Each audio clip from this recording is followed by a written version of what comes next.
Midcoast Parks Forum. We've got 4 excellent speakers tonight, and they are representing the 4 major entities that have parks authority on the Midcoast, that being the county parks, Golden Gate National Recreation Area, state parks, and Granada Community Services District. So, sorry, I keep walking into something. So we've got a pretty full agenda. We want to allow a brief period for questions and answer after each speaker. And of course, we have our public comment at the beginning of the meeting tonight. So I'm going to call this meeting to order, and I will start with council member introductions. They're sprinkled among the seats here. So if council members, if you can just, I'll point to you, and if you could just raise your hand and say your name. Laura Stein. Lisa Ketchum. Claire Tufon. Dan Haggerty. Dave Olson. Right. I'm Chris Johnson. Erin Deinzer is not here yet. She has to drive from Navato every night. So prior to here for her, she'll be here pretty soon. Okay, and now we're going to have our Board of Supervisors report. Ellie Dahlman. Will you use the microphone? Sure. All right, good evening, everyone. Which way? That way, otherwise you're going to be blind. Good evening, everyone. My name is Ellie Dahlman. I'm here in representation of Supervisor Horsley, County Supervisor. And we have a few updates for you. One, as some of you may know, there was a public hearing at the Board of Supervisors meeting this past Tuesday to consider an appeal of the Planning Commission's decision to deny permits to legalize the use of 2 patios at the Costanera restaurant.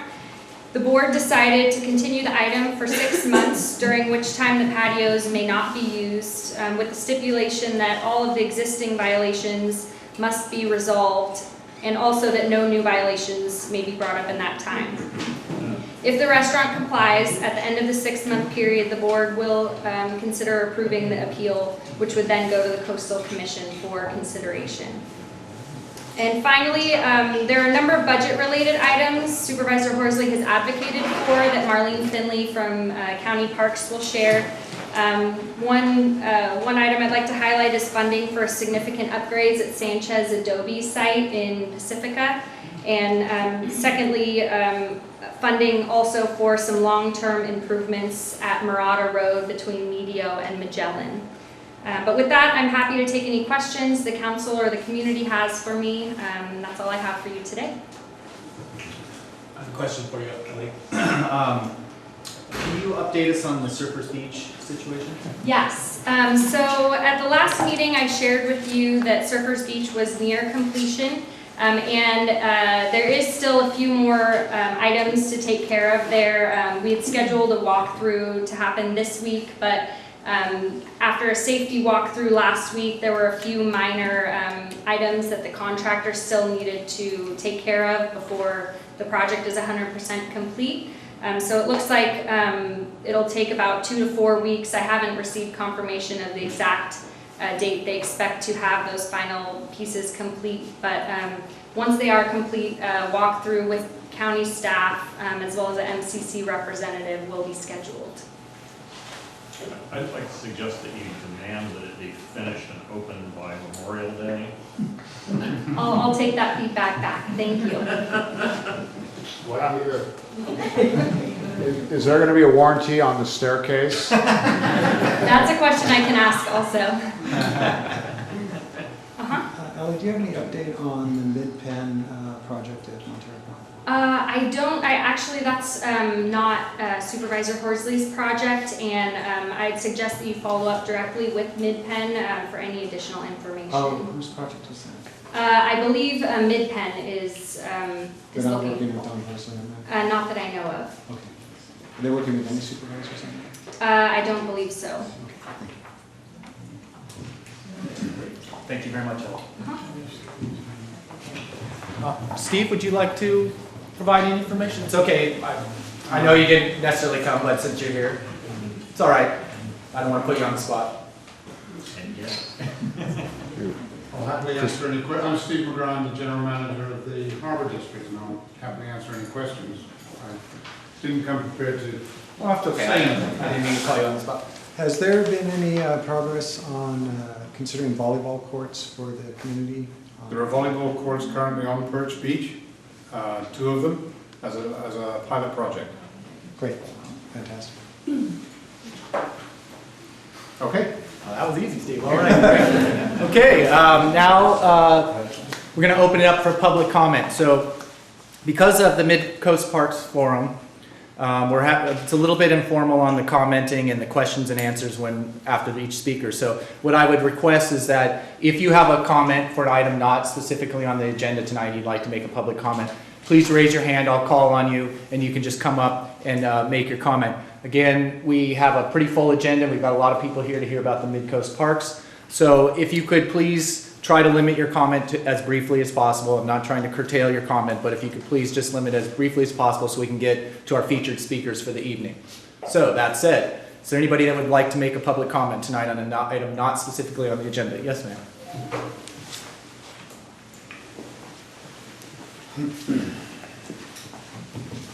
Careful as Thank you. Oh, yeah. You're perfect. Okay, thank you. My name is Barbara Matthewson. I live in Moss Beach.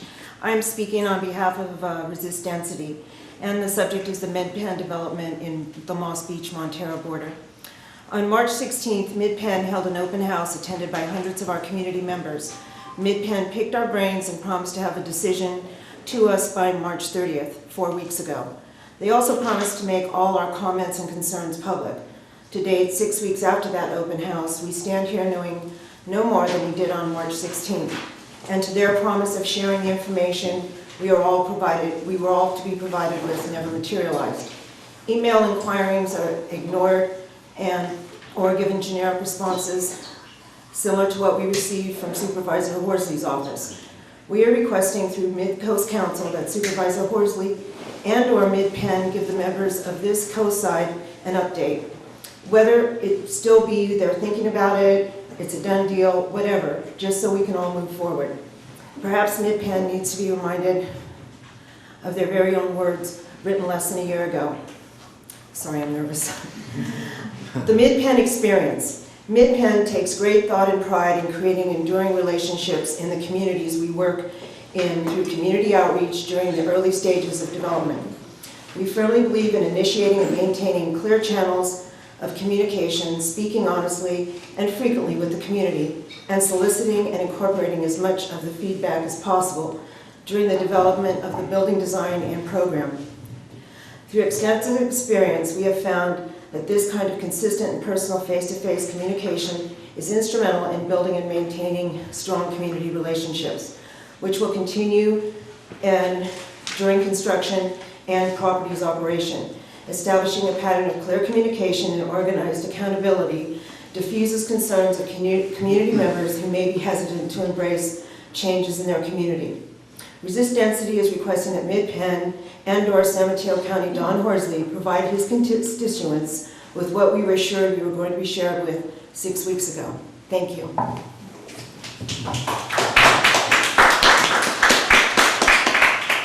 Thank you, Barbara, for that. Is there anybody? John, would you like to make a comment? I'd like to make a comment, but yield my time to Mark. Are you prepared for that, Mark? Okay. Is there anybody else that would like to yield their time to Mark? Three? Okay, great. Mark, you have something you'd like to say? Guys, I mainly came here to listen tonight, other than saying that I'm really looking forward to meeting all of the parks departments today. My name is Mark Verlander. I'm organizing Let's Make a Park on the Montero Point property. We do have a development plan, which is about a 40-page document I would love to share with you, either through email or I can show you briefly this evening. But it's to try to save Point Montero as a historic park. So that's really all I had to say, guys. I'm just here to listen mainly. So thank you. Thank you, Mark. So is anybody that wanted to cede their time, if you want to say something else specific, now's a good time. Okay, great. Is there anybody else who would like to make a public comment about something not on the agenda tonight? Okay, great. That concludes public comment, and we're going to get right to our first speaker, Marlene Finley, Director of County Parks. Thanks, Chris. Hi, everybody. It's a pleasure to be here tonight and see so many familiar faces. I have a little bit of information to share, some updates on our county parks out here on the Midcoast, And before I do that, I did want to introduce my colleagues that are here with me this evening. Sam Hersberg is our Senior Parks Planner. Sam's been with the Parks Department for 25 years, and Sam's made presentations among you many times. I'm sure you recognize Sam. And Sarah Birkland is our new Assistant Director for County Parks. This is her second week on the job. And we went to Devil's Slide today and to Pillar Point Bluff. So we're getting out and enjoying our parks and seeing what work we have yet to do. So with that, I'll get started with I brought a presentation so I could show you maps and some graphics and illustrations since we can't be out in the parks today. So first off, I wanted to share with you that we started a visitor survey 2 days ago. This is the first visitor survey of its kind in San Mateo County Parks. We are surveying in every park in our system. It's a scientific survey, and we're doing it in partnership with San Francisco State University. Dr. Patrick Tierney, who will be speaking with you this evening with Granada Community Services District, and Dr. Nina Roberts, and with their grad students. And when you're out in the parks and you see park rangers with iPads, 2 of them, they're doing the survey. We're using iPads because people seem to really enjoy the interaction with the iPad. And we're having our own staff conduct the survey. How's that survey going to be used? It's really good information to know who's visiting our parks. What are they enjoying? Do they feel the parks are safe? If they don't, what do they not? What makes them feel not safe? All kinds of questions about activities, ethnicity, a whole battery of questions. But it only takes 7 to 10 minutes to take the survey. And then if people choose, they can give us their email, and then there's a more in-depth survey that'll even provide more robust information that we can use for decision making, for budget, for grant applications. It's good, it's information for us. So next, we're reviewing the master plan for Fitzgerald Marine Reserve. As you know, the Marine Reserve Master Plan dates back to 2004. And what I mean by reviewing it or assessing it is we're looking at what has been implemented since the master plan was created, what hasn't been implemented, what has changed since 2004 that may change what we should or should not be implementing, barriers to implementation, what do we consider success, also next steps, so what do we have yet to do. And just for example, visitation, the peak year noted in that 2004 master plan for visits was 1993 with 135,000 people. Last year, we had 220,254. So it's time for us to take a look and implement. Is that visits or unique? Can I answer questions at the end? Yeah. That would be helpful. Yeah, if we could just please hold our questions to the end, let our speakers get through their presentation. We will have a question and answer session at the end of each presentation. Thank you, Mark. Thanks. So next I wanted to share with you that we've been very busy with our consultants planning the Green Valley Trail. If you remember when Devil's Slide opened 2 years ago, March, there was a lot of talk about, well, what about connector trails? That's only a mile. Where can we go east and west? North and south, and connect the coastal trail some more. And so we got busy on the Green Valley Trail segment, connecting the south end of Devil's Slide parking lot to Graywell Cove State Park. So next week, the consultants will be out flagging the preferred alignment. Here's, if you can see what we're looking at. Here's the roughly south parking lot. And then, so that's the point with Bechtelsheim's property.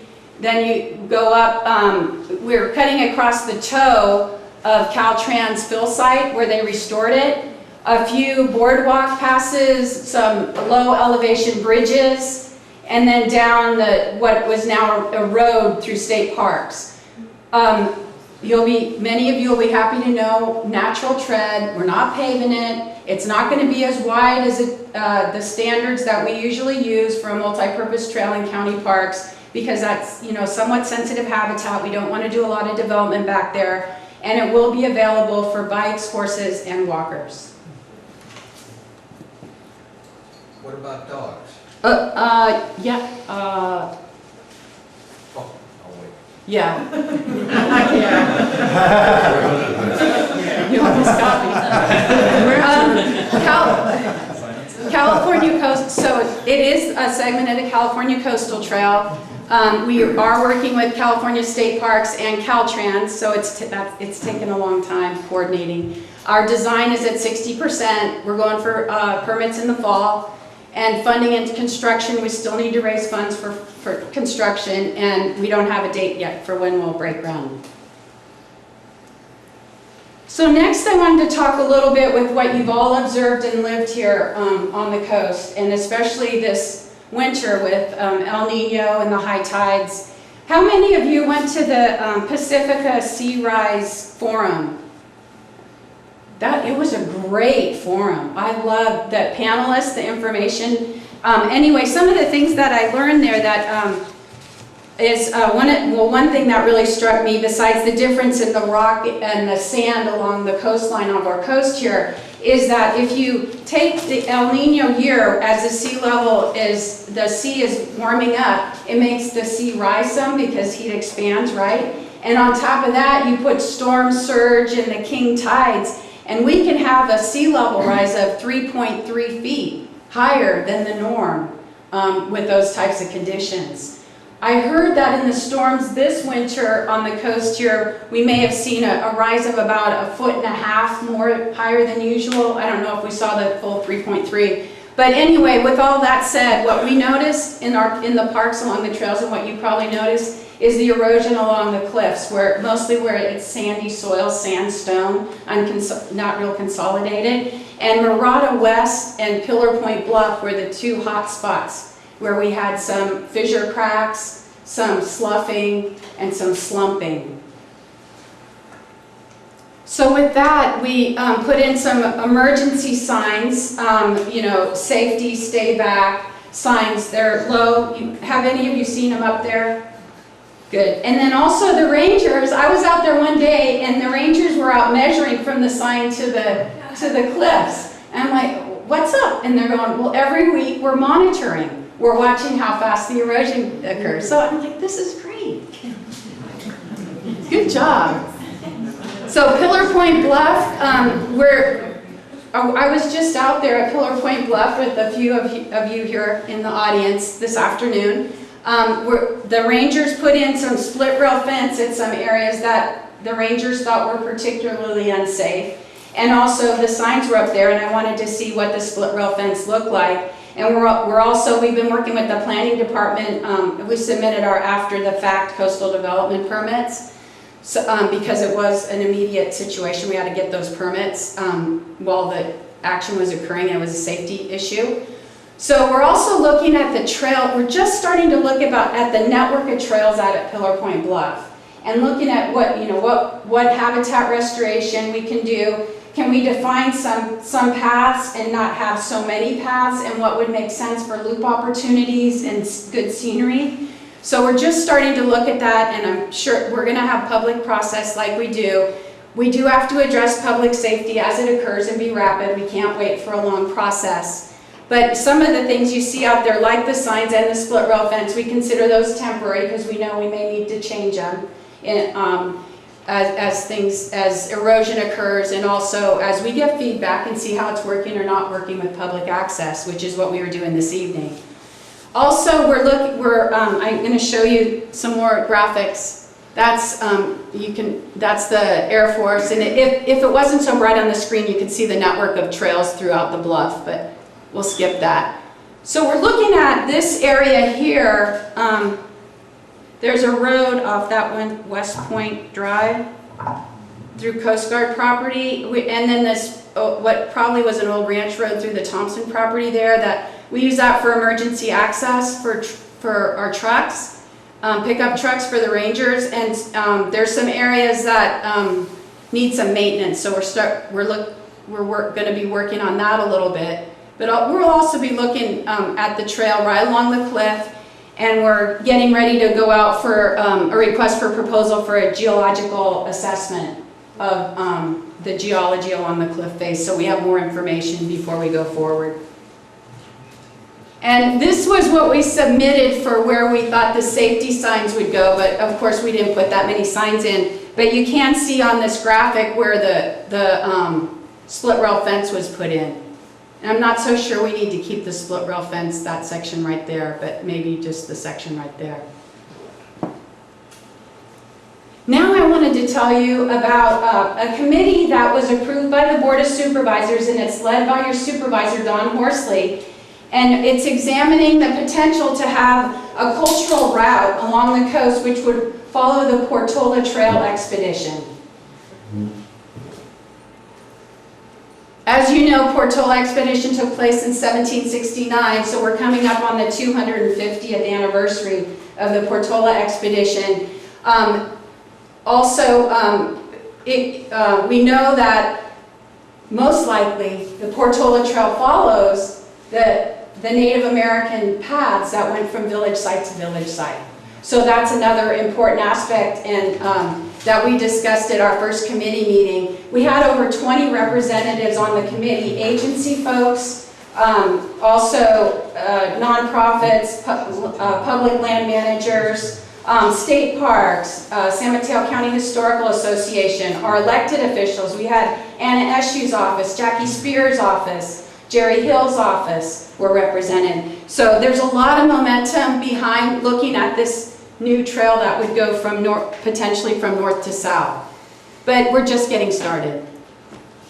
Also another project, and I'm almost done, is Quarry Park Master Plan. We have funding. A master plan was never completed for Quarry, Wicklow, Mirada East, and Mirada West. So it's time for us to develop a master plan, and that'll be a robust public involvement process as well to determine uses and restoration for those parcels.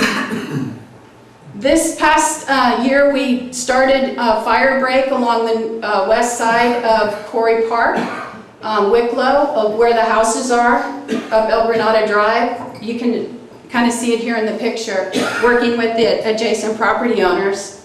This is a before and during picture and after pictures. And we also are, we have CAL FIRE fuel reduction crews out there this week doing additional work. We have them for 3 or 4 days. There's just so much eucalyptus, it's so thick in there. And those houses are uphill from the eucalyptus patch. So with that, any questions or comments, ideas?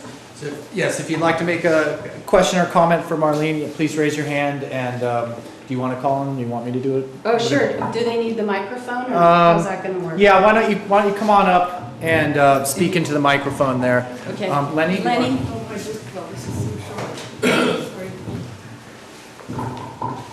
Just thought I'd add one little thing about the Green Valley Trail. Yes. Does anybody in this room know that there was a garbage dump proposed for Green Valley? Many years ago, the Board of Supervisors were going to fill it with garbage. And, I think it was killed in the late 70s, but as late as that, that was kind of the plan. I think it was in the late 60s, because when I was researching the beginning of Fitzgerald Marine Reserve, when I was researching the beginning of Fitzgerald Marine Reserve, there was a lot of talk about the garbage dump and the Half Day Review at that time. I've got a couple of articles that I just came across recently, so anyways, just reminded me of how, you know, how things have really come a long ways, all for the good. Len Erickson? I wanted to speak on behalf of the California Coastal Trail here in the Midcoast. There have been various efforts trying to have a location of the trail nearer to the coast in Pillar Point and Moss Beach. But it's not on your priorities or list, and I understand it to be a priority, or at least the responsibility of county parks. Is that correct? Oh, well, we're working on Pillar Point Bluff. Is that what you mean? No, the whole definition of the California Coastal Trail. In particular, the near-term concern I have is Ocean Boulevard was abandoned many years ago in a part of Moss Beach. Recently, you had a clearance project to put in some barriers, retaining barriers to protect a house that resulted in a considerable amount of clearing that came all the way down to the abandoned road, which is used as a trail there. was that county parks? No, it's it's a an that wasn't illegal our project, there's a violation, no, that's Yeah, where. that wasn't us. No, it wasn't you. Okay. My point is, Okay. there's major restoration need, and it does impact on that trail. And without county parks taking responsibility of that as a trail, it really has no overseer. The Department of Public Works has no particular interest in it. So I'm just interested in having it on your radar, both in terms of restoration, but as far as whether long-term, the residents there either would like to know it's going to be abandoned by the county and they might want to take it for a private acquisition, or take it on as a trail, which has difficulty, but people clearly use it, so. Okay, Didn't want you thanks, to- Lynn. That's a good point, Lynn. Leonard?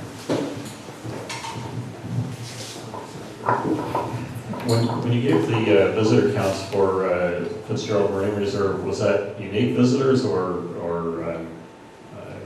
total visitor, or total visits? Because I don't live in Lost Beach, but I understand that a lot of the people who live near there go there very often. Mm-hmm. It was, I could share with you the methodology. I could email you. For different parks, we have different ways of counting, and we have a system established. I believe for Fitzgerald, we're using the counts from the tours plus car counts. We don't have the beam on a single trail because we have so many entrances to that park. So some of our parks, we have a trail counter set up and we use that. Other parks we use car counts, other parks we use entrance fees. So I could check for you, Leonard, and I'll let you know. Yes, this gentleman right here. Bob Schmidt, Come on up, Bob, and so people can hear you. regarding the county parks, I go over to Foster City a lot, use their dog parks. They have some very nice ones. We don't have one here. Quarry Park, is there any interest in a dog park, or has it been brought up as far as off-leash? It has been brought up, and that's one of the things that will be discussed in the master plan too. That's just the perfect type of activity that we would include in a master plan. And that has the perfect area. There are 2 pastures, and there should be a small dog area and a large dog area. Okay. And they need fence at least 7 foot and not to be dug under. But I don't know how many acres each pasture is, and they're not used right now. All it is tall grass. I don't, well, a creek runs along that path. But anyway, I'd like to see an off-leash area. Okay. Several. Okay, thanks. Thank you, Bob. Catherine?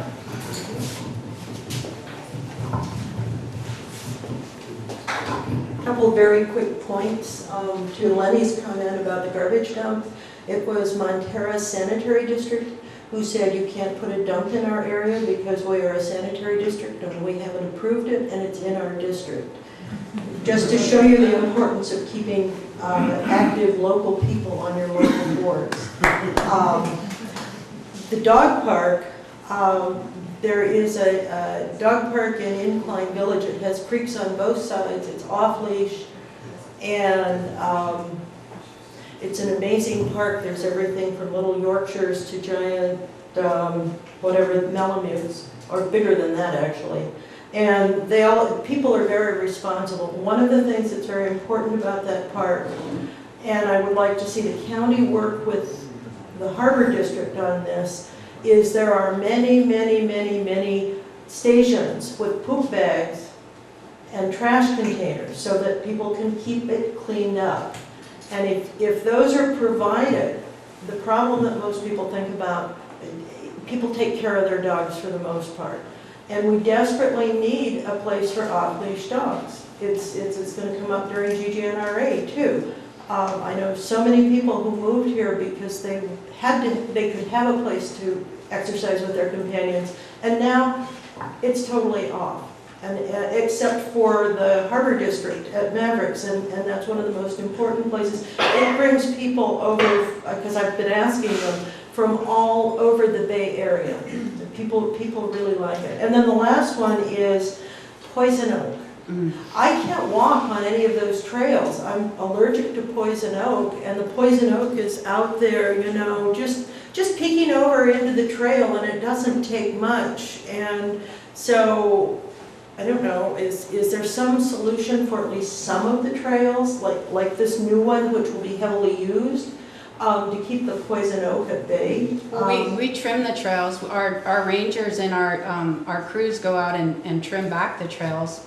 Okay. But, you know, it's important. Poison oak can be important for wildlife too. It is, it's, You know what? I know you don't like it, but. Wait a minute. There is more than ample poison oak for the wildlife. They don't need the trails to get their dinner. Thank you. Well, who's gonna talk for the wildlife?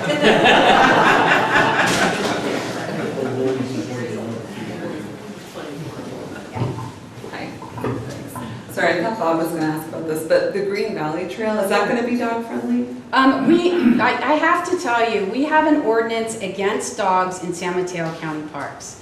And we get away with having dogs in some of the newer parks because dog use was already established, or like Green Valley Trail, it's not really habitat.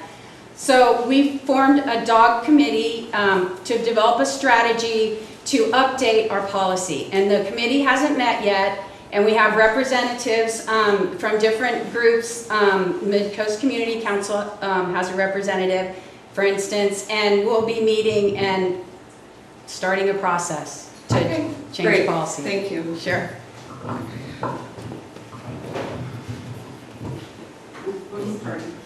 Can I make a pitch? 1 second, we'll have you come up next. Okay. I don't want to take everybody else's time. Just one quick question. You mentioned that they're all taking a survey? Yes. And then the follow-up, they're giving it a website? Yeah, an email with a longer survey. Okay. Is there ways for people who don't run into the survey people to go to a website and fill out their needs and wants as well? Or are you only taking people that you catch by happenstance? Yeah, this is a scientifically valid survey to give us an idea of, you know, who's encountered, and it's randomly sampled. It's not the same as having a website and asking people their opinions. It's a survey to understand what they're doing, why they're there, how far they come from, things like that. And when we develop strategic plans, master plans, Green Valley Trail, for instance, we open up websites and we ask for people's input. So this is a different type of baseline information. And do they do this after work hours for people that work and maybe hitting the trails from 5 to sunset? Yeah, weekends? It starts really early, like 7 in the morning, and it's going until 6:30. 6:30, yeah, in the evening. So we have 3 survey shifts a day, and we're doing it 7 days a week for 6 weeks. It's a big push for our department to staff all that. Yeah. Yeah, I just wish there was ways for people that don't actually meet in with an individual surveyor to have some kind of input into that. We're always listening. You can email me. You know, I'm always listening to the public. We have open door. We always want to hear what's important to you. And get out into your parks. Yeah. I do, actually, but I haven't seen it. Maybe I don't work on that. It's the third day. Yeah. Hello, everybody. I'm Mary DeLong, and I am the chair of the San Mateo County Parks Foundation.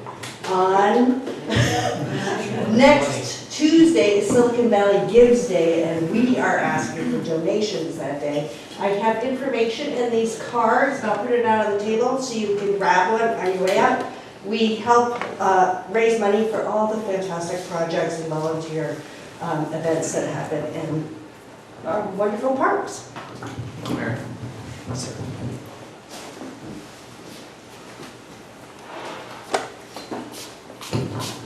I appreciate you coming. I'm Marshall Ketchum. I spent, I guess, half an hour or so with Director Finley, and I appreciate you spending the time out there at Pillar Point Bluff.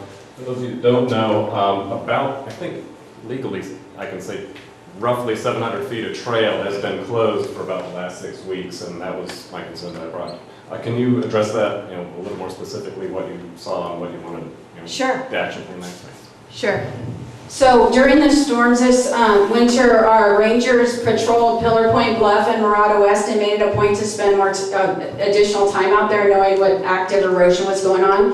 And they noticed fissure cracks along the bluff and slumping, and they saw some erosion taking place. And they asked us if, in the administration office and planning department, if they could put up some signs to stay away from the cliffs and also put some split rail fence up in the particularly precarious places. And so they went ahead and did that in those places, and they mailed the maps into us. And I got out there today and I saw what they'd actually been putting in the ground the last few weeks. They had a temporary construction fence off in two or three places, and now they're putting in split rail. And I saw one area where the split rail fence is, where the slump is, and I think where a big depression is, and I think that's a good spot for the split rail fence to be for now.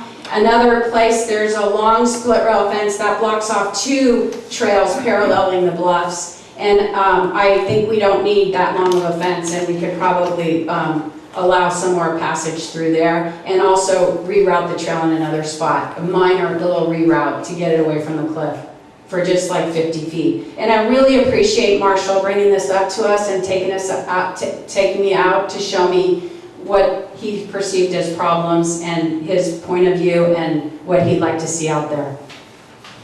So that's better than a survey.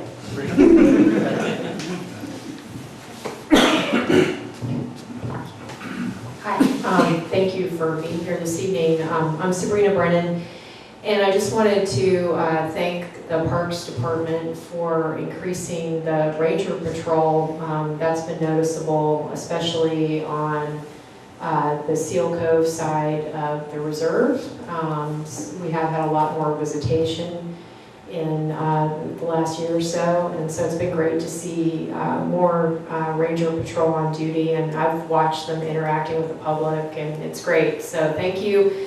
And then also wanted to mention that it's really nice to see the video happening at the ranger station. I think that's been something that the public has appreciated, and it just seemed like a really smart idea, so wanted to mention that. And then really quick, since erosion just came up as a topic, I wanted to mention quickly that on Tuesday, May 24th, a erosion sea level rise forum is planned at the Bach Dancing and Dynamite Society, so that's the Douglas Beach House in Miramar. There will be representatives from the Army Corps of Engineers. There'll be a hydrologist, Bob Battaglia from Pacifica, and also a representative from the USGS to speak about our coastal geology. And it's open to the public, it's free, so you're all invited. Again, that's May 24th at 6:30 p.m. at the Bach. Thank you. Yes, come on up. If I could just stand. Carol Keller, I was just curious what the status, I don't know if it's in your realm of responsibility, but what's going on with the trail north of Devil's Slide and access for runners and cyclists connecting to the Pacific? Pedro Point. Yes. Got it. We are working very closely with Pacifica Land Trust, who received a $1.4 million OHV trust fund grant to restore native habitat where motorcycles had tore it up. And also they got a Coastal Conservancy grant to maintain public access at Pedro Point. So we've been working in tandem with them. In fact, we're doing the mitigated neg deck, County Parks is, because we've been in conversations, it's been public, that the City of Pacifica and the Coastal Conservancy have an interest in transferring that property to San Mateo County Parks. So no decision's been made. It hasn't been brought to our Board of Supervisors yet. So we're working very closely in the event that it becomes a county park. We're working with those landowners and with Pacifica Land Trust. So would that be just right above Highway 1 there, or is it further west? The trail restoration and access right now for Pedro Point Trail is the further west out to the point. Eventually the idea is to connect the coastal trail right above Highway 1 there through the property. Yeah, we'd love to be part of that, making it happen. Okay. John, yes, come on up, John.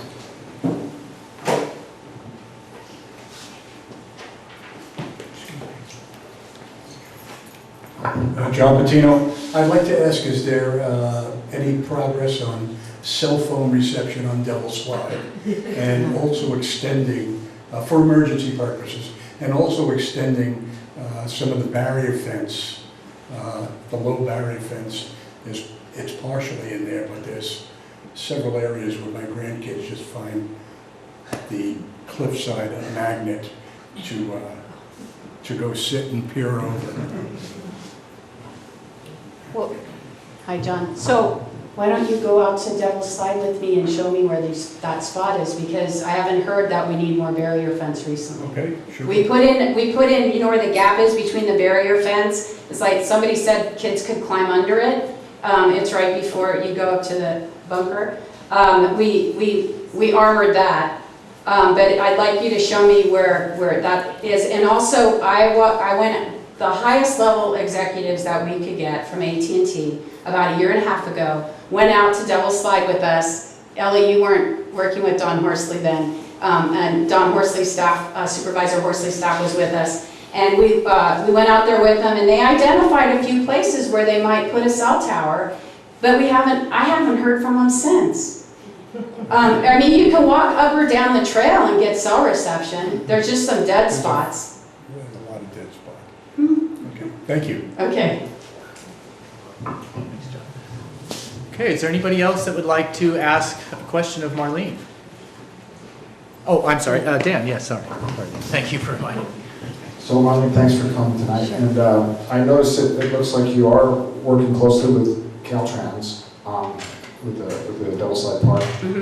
We all know how difficult it is to communicate with Caltrans, and since they're at the table with you, I want to bring up this. I have a concern with the sculptured retaining walls just south of the tunnel entrance, which is right across Highway 1 from it's your front door to the park.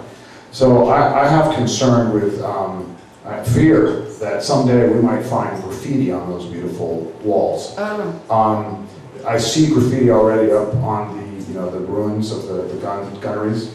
And I see it's actually in El Granada and Pacifica, it's creeping up. It could happen at any time. So this, in my opinion, is an enormous public asset. I don't know how many millions of dollars have been spent to make these beautiful, sculptured, lightly colored.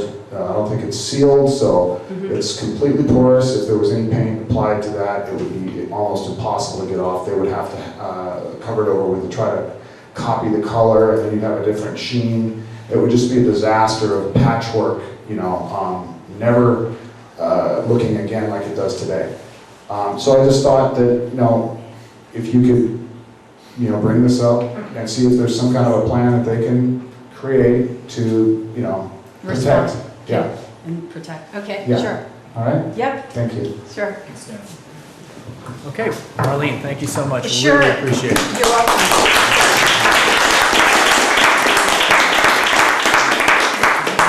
Okay, next up we're going to have Christina Fitzgerald. She's a community planner for the Golden Gate National Recreation Area. And we'll just need a minute or two if you want to grab a quick drink. I think a glass of water or something.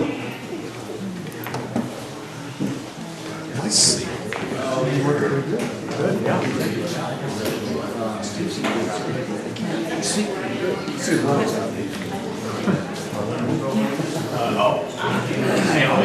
Somehow I always know that it works.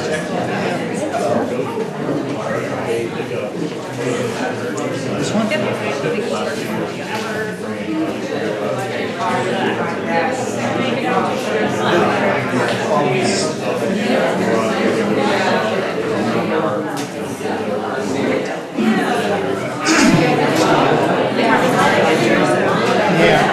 Yeah, I just want to make sure it's going to look basically. Yeah, it looks like some of the fonts and things are off, but that's what That's what happens when we draw this. And then there was a printer, was that this?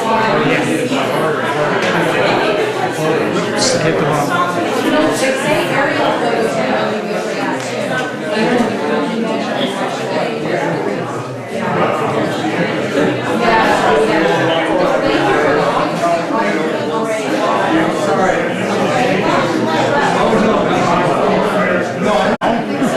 I got it too wrong.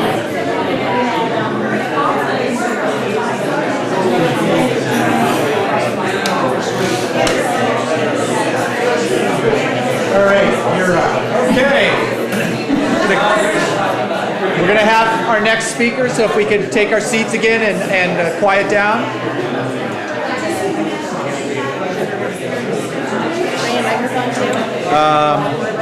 Yeah, where did it go?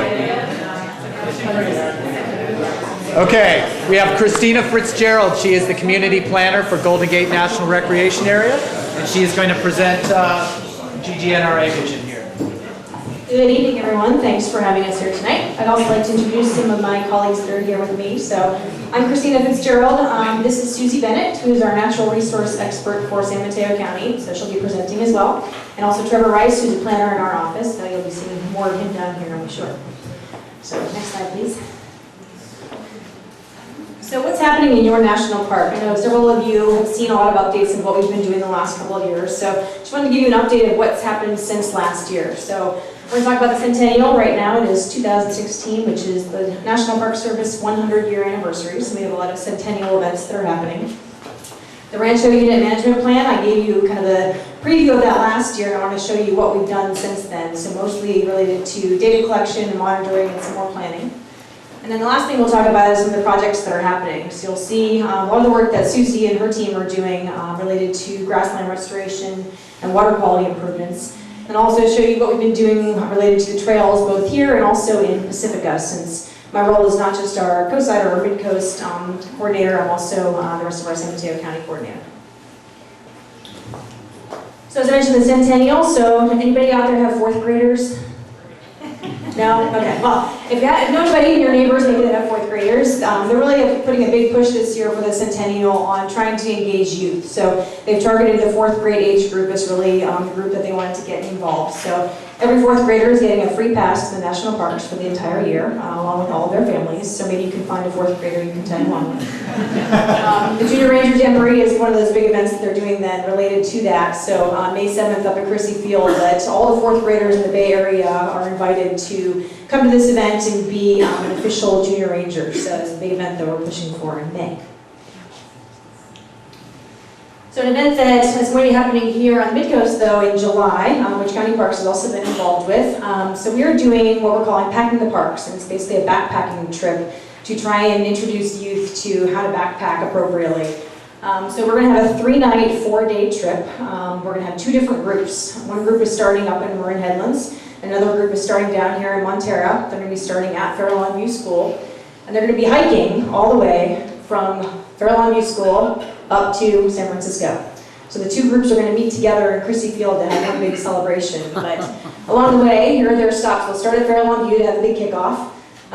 They're going to hike all the way up through Old San Pedro Mountain Road, through County Parks to Sanchez Adobe here. So they're going to spend their first night at Sanchez Adobe, and we're really appreciative that County Parks is letting us stay there for the night. So we're going to have all sorts of interpretive moments along the way, really teach the youth about what historic trails were created and what they're looking like in the future.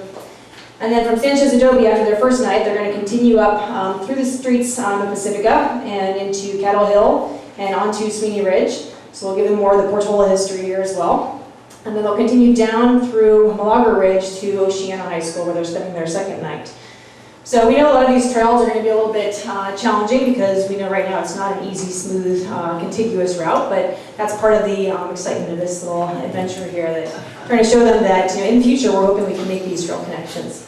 So that's going to be at the end of July. It's a 3-day trip, so if you're out there and you see them kind of hiking along, just go out and encourage them and give them some high fives. The last thing I'll mention about the Centennial for this year, so we are doing, many of you may have participated in our BioBlitz that we did a couple of years ago with National Geographic. We are doing, most parks throughout the Park Service are trying to do a Centennial BioBlitz.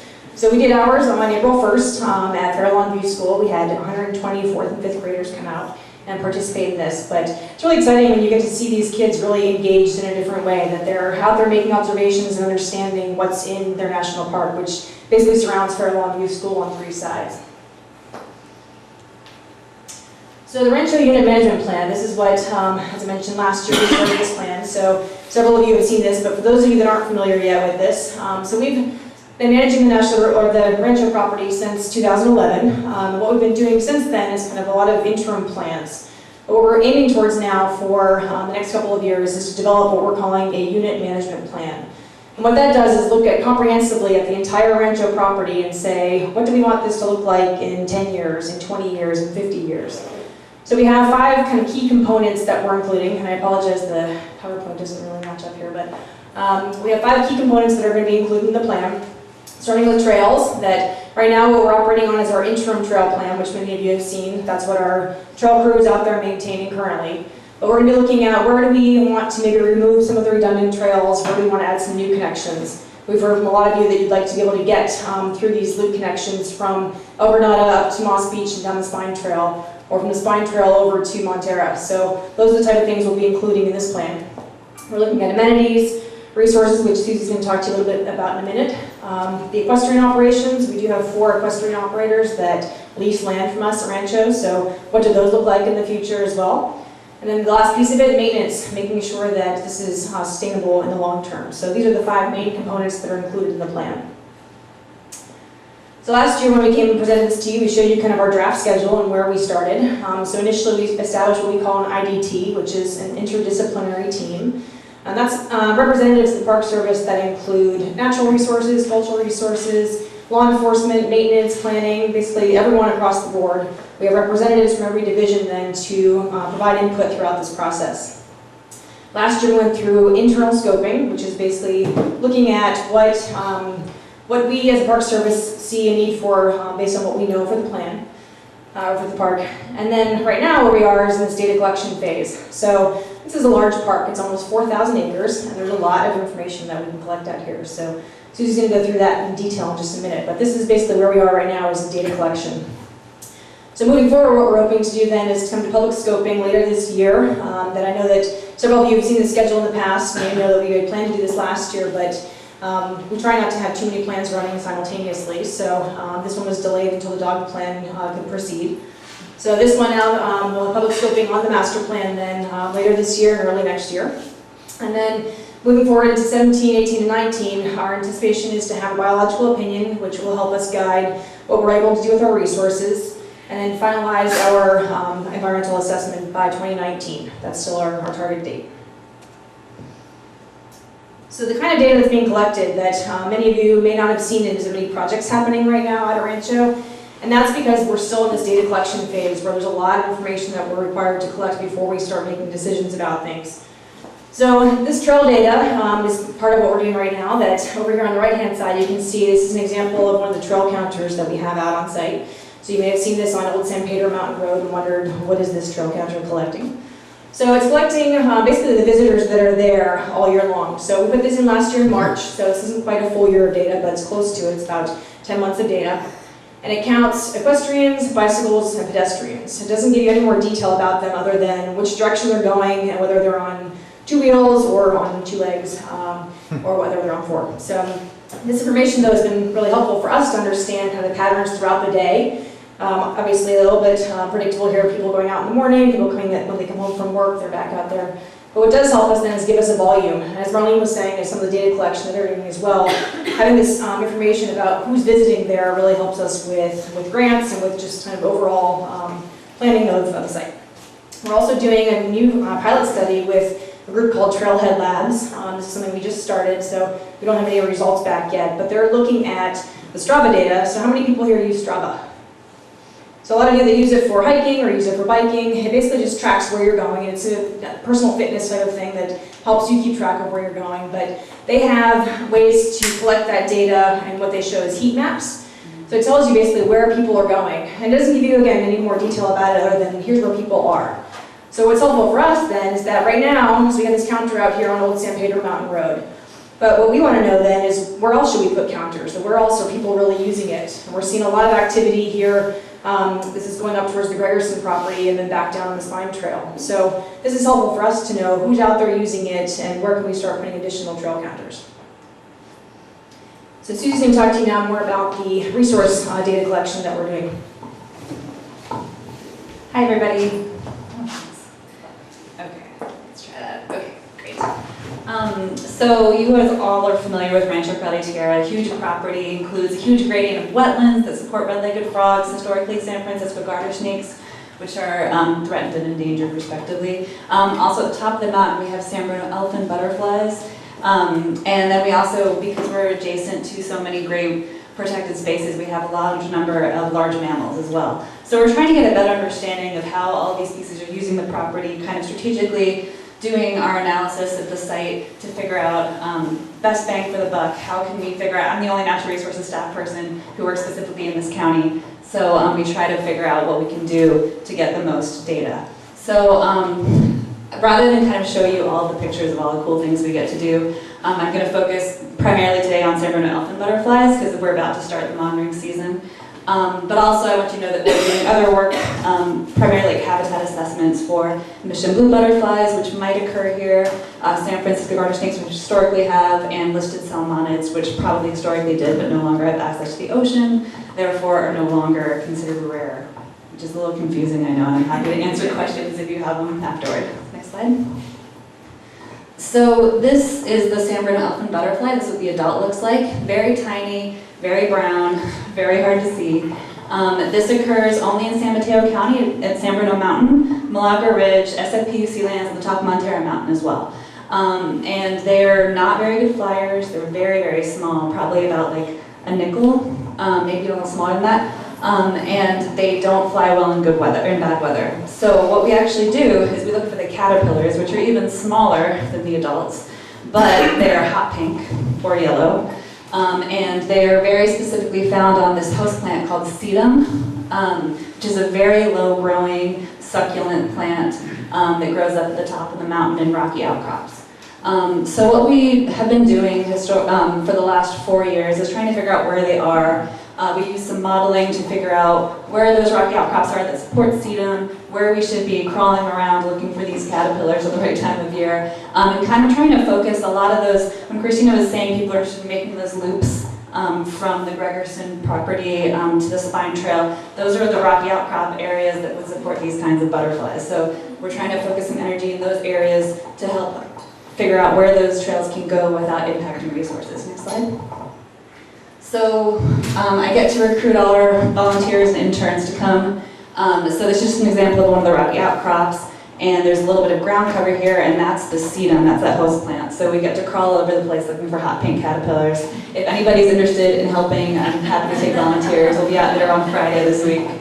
And we actually, my interns from last year just went out on their own just for fun and found the caterpillars last week. So we know they're out there. We'll be confirming those for the rest of the season. Next slide.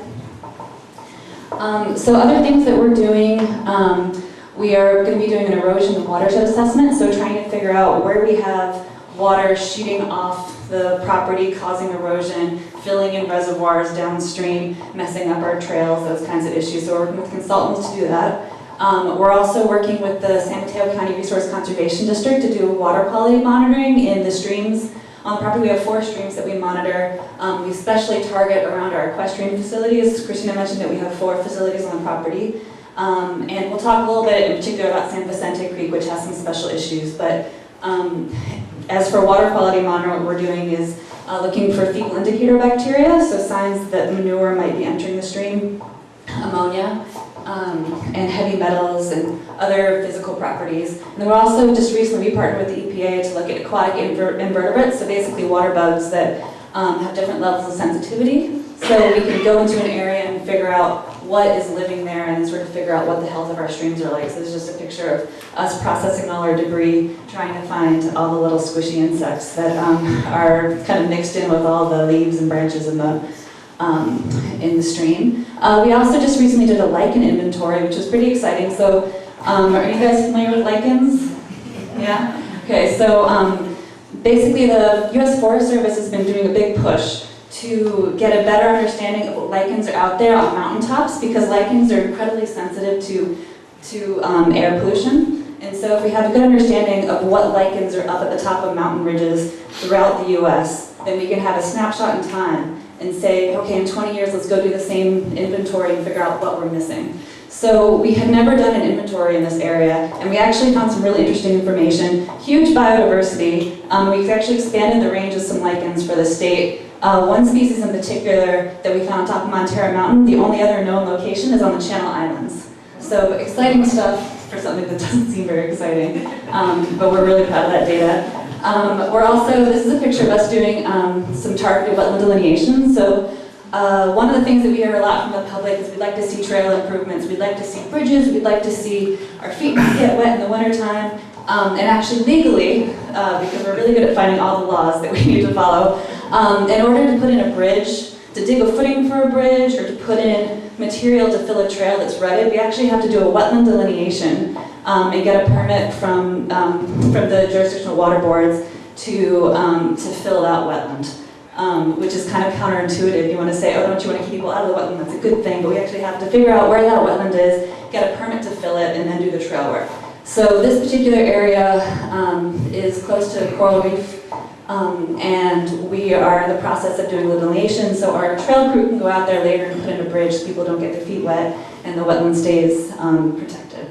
So we're trying to target, again, it's just me and whoever I can convince to come down and help. So we're trying to really target those delineations to places where we have a good understanding where we really need that trail work. Also, we're doing archaeological surveys as needed.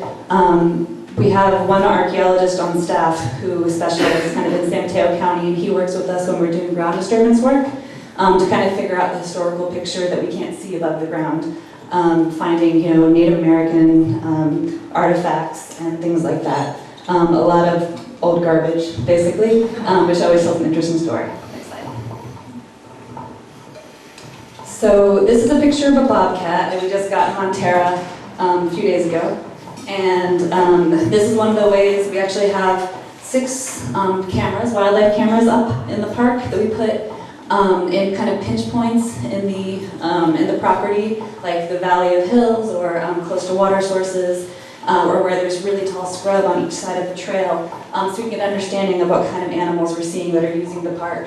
So this is a little guy, this is not full grown yet, and he's the only one who showed up on this camera. So we definitely have another family of bobcats living in another part of the park. We've seen mountain lions fairly regularly, a lot of coyotes, a lot of gray foxes, you know, and raccoons and things like that. So that's been really interesting. We move the cameras around kind of in a grid fashion so we get an understanding of how these animals are using the landscape over time. So these were actually put up originally for that BioBlitz that we had in 2014 in partnership with National Geographic. We also are mapping invasive plants and targeting control of those invasive plants depending on the species, how invasive it is, what kind of funding sources we can get to do the control work, or if we have volunteers who are really eager to start pulling weeds, we'll put them to work wherever they want to go. We also are working with the Sequoia Audubon Society to do some bird inventories as well, which has been really helpful. And then we also do, we have a lot of rare plants at the site. Most of them occur kind of in remote areas, so we try to go out in the springtime especially to map those rare species so we can get an understanding of their distribution and trends over time, like how many, if they're increasing or decreasing in number. Next slide. So this is my favorite project. I'm really excited about this. As soon as we got this site in December 2011, this project sort of came to the top of our priority list. We applied for funding in 2012, and we got it last month. It was very exciting. So this is in Montera. There's about a 5+ acre stand of invasive grass called harding grass, which originally was planted probably to support livestock, like cattle and things like that. Turns out it's not good food because it causes some brain damage if you eat it exclusively, but it's still there, and it grows a really thick thatch that supports a lot of rodents, it supports a lot of ticks, and it also pushes out all the native wildflowers in the area. So, and we actually have some really gorgeous, some of the most pristine grasslands in the state, I think, are in this area. And statewide, about 99% of our coastal grasslands have been decimated by agriculture. People coming in and planting grass seeds that support cattle and things like that. And Rancho actually has some really beautiful grasslands that support some incredibly unique species. So we're trying to really encourage those unique species to grow by controlling this harding grass so we can allow other wildflowers to grow. So just for example, this picture here is kind of, it's showing the social trail here, if you can see that. So that's where horses, people have been going, kind of in the middle of this grassland patch. And the vegetation is incredibly different where people have been standing, but to each side it's incredibly thick harding grass. But up in this, kind of think about it as a transect, so like a line that goes through this invasive grass stand. We actually have a diversity of native grasses there and wildflowers. You can't really see it, but there's purple, blue-eyed grass all over, and a variety of different species of grasslands or grasses here, as opposed to just 2 feet away where it's all that invasive grass. So we're losing a lot of biodiversity with that invasive grass. So we'll be managing that through a series of both chemical and physical controls. So it'll look a little bit different. We're hopefully going to be out there on Monday and Tuesday next week, pending good weather.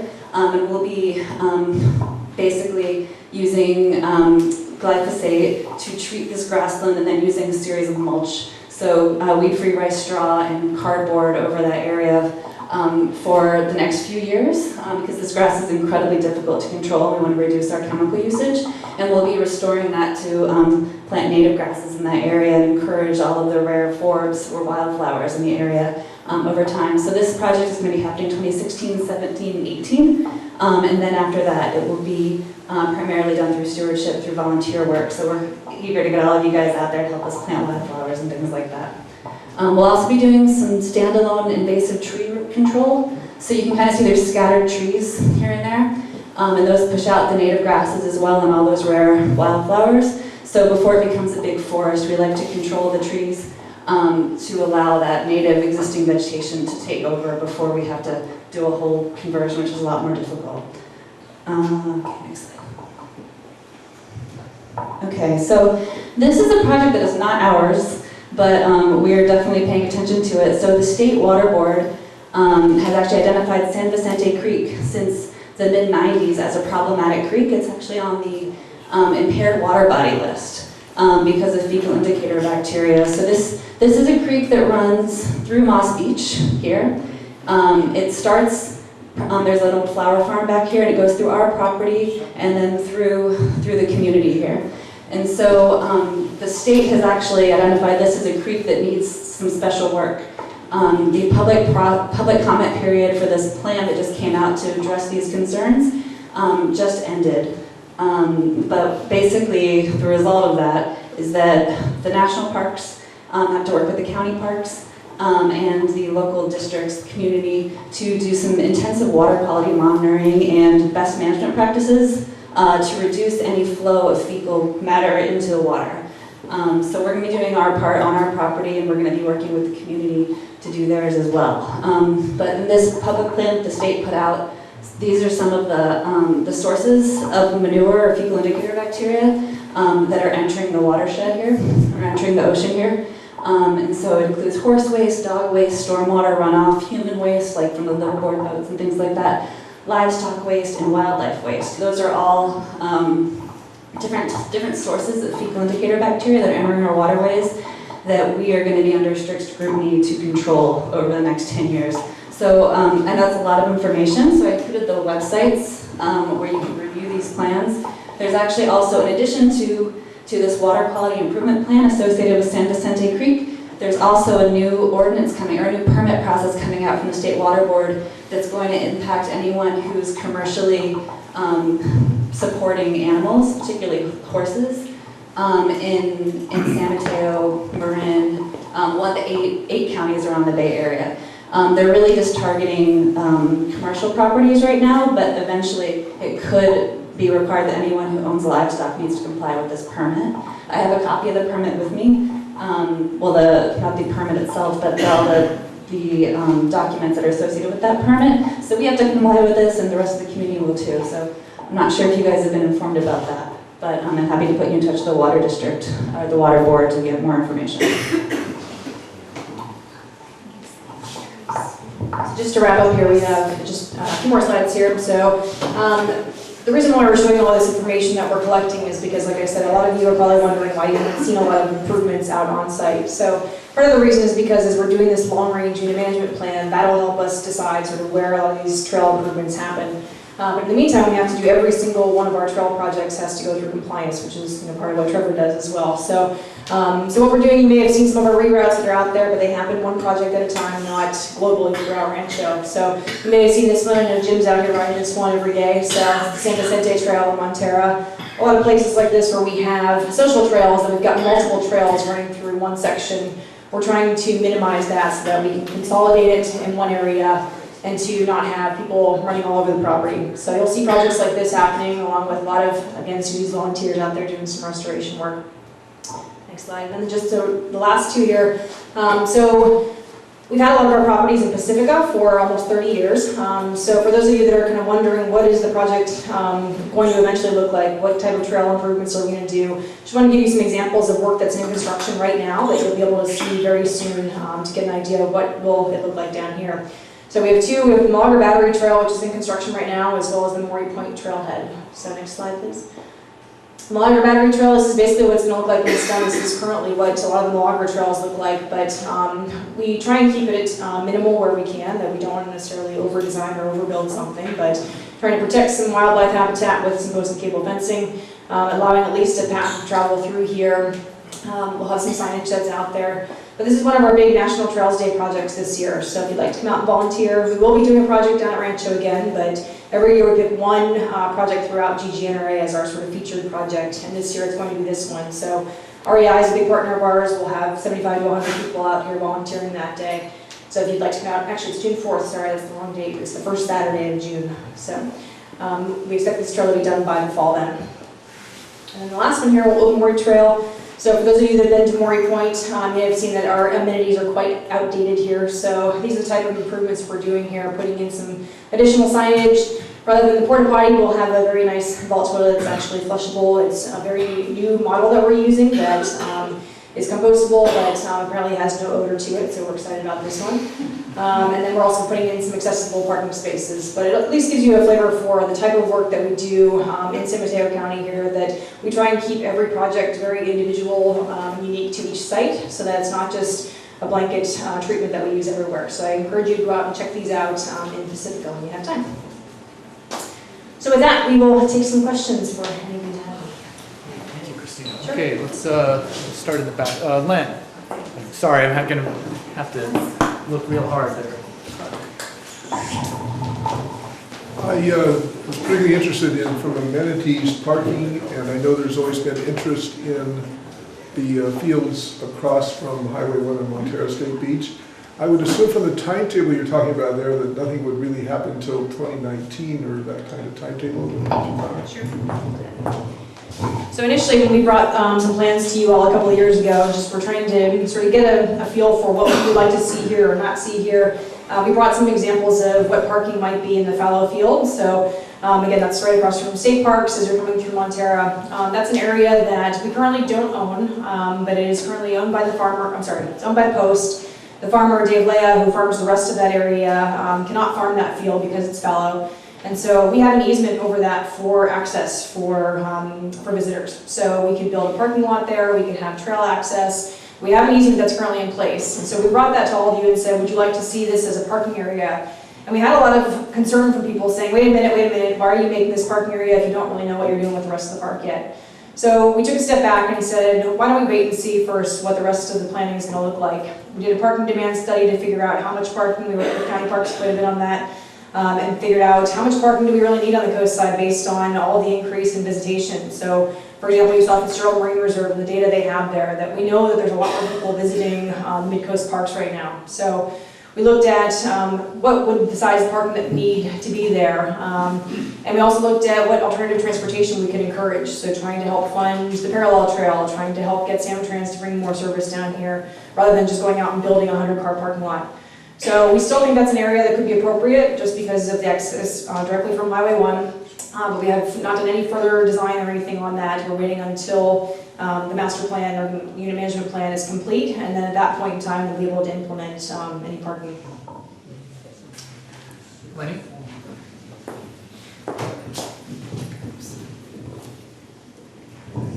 Hi, so this question's for Susie. One of my favorite complaints. You mentioned very, very briefly you're doing mapping of invasive plants. Yes. The big, bad one that everybody is just getting more and more nervous about is pampas grass. And it's spreading and spreading and spreading because it's wind spread. Right. So mapping is, going to have to keep mapping and mapping and mapping because of its spread. So I'm just hoping that you could tell us if there's any current plans to start eradicating it, removing it. So I actually call it jubata grass, but pampas grass, a lot of people call it. So it's found throughout the whole coastside, obviously, and we are making concerted efforts to control it in a few key areas. We're actually fairly funding limited, if you can imagine. But one of our great funding sources that we do have at Rancho is through our equestrian leasing funds. So the people who rent land from us to board those horses, we use the money that they give us to either protect or enhance the resources or utilities that are around them. So we've actually been using a good portion of that money to control jubata grass. We've targeted a lot of the trails that they're currently using, so kind of up and down from the equestrian facilities.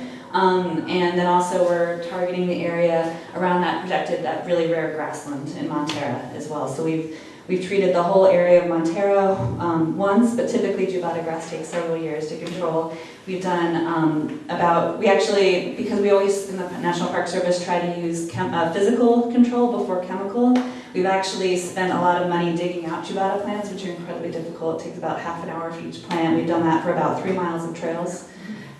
So we are inching away. One of the things that we're trying to figure out, and Christina mentioned the environmental assessment that we're hoping to get in 2019, so that's supposed to kind of have a mix of, these are the improvements to the site that we'll have for infrastructure, and then these are the enhancements for habitat, and ideally any impacts to any environmental systems associated with the infrastructure, like putting in the parking lot, for instance. We would have sort of like an unofficial mitigation where we would do habitat enhancements to sort of counterbalance that. And so I'm really hoping that we can include jubata control site-wide in that. But the last thing that I want to do is start controlling jubata and then have our funding cut or have some reason that we're not able to follow up, and then all that money that we spent that first time would be wasted, because it does take a long, long time to control. And we actually have been in conversations, so the weed management area for the county has been having conversations with the state parks, with SFPUC and county parks, trying to figure out if there's ways that we can leverage our collaboration and make sure that we are approaching it on a regional basis, because we're just going to keep having seeds blow into one another's properties. So ideally we'd coordinate that, and there's actually some funding sources out there that we've been eyeing that really appreciate that collaboration. And so if we could just get one group to maybe make that push much forward, then I think we could make some real progress. We're going to lose some of the habitats that we want to protect because of invasion of the jubata grass. It's very true, and that's why, for me personally, the areas that are most important habitat-wise are around those native grasslands that are so incredibly rare. And so we have been doing targeted invasive control there in those sites. So that's around the Montera area. And then the spine ridges are important because the seeds carry, so we're targeting those as well. But there's some areas like with the coral reef that are just so thick with it, it's really hard to figure out a good strategy to approach it. Really, you'd have to do it on a very large scale, and we just don't have the funding yet for that. Claire? Thank you. I really enjoyed your presentation, really interesting. By the way, I was just in Ireland and people are using the pampas grass for landscaping. So, but I hope you'll indulge me. I wanted to make a couple of points on Fort Funston, because a lot of people in San Mateo County go there, it's just over the border. My understanding is that they are going to restrict dogs from the newly beautifully paved trail and be more on the more rustic areas. 1.1, I would really rather see from an ecological point of view the dogs on the paved trail and not running through the dunes. Secondly, a point of access. I see a lot of people out there in wheelchairs and walkers, and people have had strokes and whatnot with their service dogs. And they're not able to actually walk with them on a leash and let the dog exercise because they're so slow. And I think in terms of access, it's really important that a paved area be provided for them with their dogs. And just an emotional point on that, I was talking to a psychiatrically ill person in the hospital last week and asking, is there anything positive in your life that you can think of? And she thought for a while, and then she said, the one thing that keeps me going is going to Fort Funston with my dog. So, you pass that on. Have Leonard and then Mark and then Dan. You made a comment about controlling the non-native trees. The problem, as my understanding, is there are no native trees on the coast side, and I don't think very many of us want to see the coastside look like what it did what it looked like pre-human, which was probably no trees. So could you elaborate a little more on what you mean by controlling the trees? And by the way, ukes are weeds, not trees. I appreciate that sentiment. So there actually are some native trees to this area, Doug firs, coast live oaks, bays, things like that. What we're really targeting, and we're doing it, very strategically. Again, resources are very limited, and so we only want to do any control where it's going to make sense. We have no intention of taking out every non-native tree in the park. But we are looking at places where we have those really unique native grass stands where there's a single Monterey cypress growing on top of it that's going to smother it out, and then we'll get only an invasive species called Earharta under it. So we're trying to figure out those kind of isolated stands of trees or isolated individual trees that are pushing out something rare. So if it's a big stand of trees where it's all weeds underneath, or if it's a big stand, if it's a tree that's in an area with only weeds under it, that's not a priority for us. We're really trying to target to where we have those really sensitive resources, and that's why we're spending time. We are mapping weeds and trying to figure out how they're moving throughout the site and how they're spreading seeds, but for our control, we're really focusing on where we have those very sensitive resources. Hi, I was noticing, I walk by that counter every day on the road there, and it's nice to know what that is. I'm walking by there every day with my dog, as is everybody else I know on that trail that I see every day, so it doesn't sound like you're counting dog traffic on there. Do you have the ability to put a sensor low or something that will do that? Because a lot of the foot traffic there is with it. A dog is accompanying that foot traffic. So I know many of you probably came to hear more questions or ask more questions about the dog plan, and a lot of you have been very active in participating in our dog management planning process. So I want to make sure that for those of you that want to comment on that, I will have cards up there as well, so you're able to get involved in that process. But related to the counts, so we are looking at kind of the bigger picture that we don't have a lot of data for Rancho. That's partially why we've been doing this data collection the last couple of years. This site is a little bit different than some of our other sites that we've owned for a long period of time. So right now we don't have any data on dogs specifically for these trails. And those counters, they're not designed for, it's basically a tube counter that's in the ground that is not designed for counting any other wildlife. So it basically... Is it weight-based? Yes, so and it looks at the spacing then too between the horses. So it picks up the horses, and it picks up the wheels, and it picks up the pedestrian. But whether a pedestrian has a dog with them or not, those particular type of counters cannot count that. It doesn't mean that, there are other counters out there that we could use potentially to do that. So as I showed the Strava heat maps where we're seeing where there's more activity, so that also doesn't tell us whether it's a person or a person with a dog, but it does tell us where there's activity. And so what we're hoping to do is then put some additional counters out in those locations to help us collect data. And it seems like obviously the dog data is going to be relevant for us to start collecting out there. So it may be that we find different types of counters, but not that particular one. But you guys are already pretty aware that the majority of people have dogs out there. Sure, we understand based on comments we've heard from people that a lot of people are out there with dogs and what we've seen as well. So great, thanks. Thanks, Ron. Dan? Yeah, follow-up question on Winnie's concern with the pampas grass. So how does it work with volunteers? Volunteer in the community wants to help. You train them, volunteer must wait until there's an activity going on, and then after the activity, the volunteer can continue on and help if it's approved, the methods and everything. How does that work? Can you speak to that? I like where you're going with this. So we typically have volunteer programs led by a volunteer manager on Saturdays, and then we also do special groups on other days of the week. Traditionally how it works is you work with that volunteer manager, though because we don't have as huge a presence of volunteers down here, like we usually when we have a drop-in day on a Saturday, we'll get 1 or 2 members of the community and that's it. So, and other sites, especially closer to public transportation, will get, sometimes 20, 30 volunteers to work with that volunteer manager.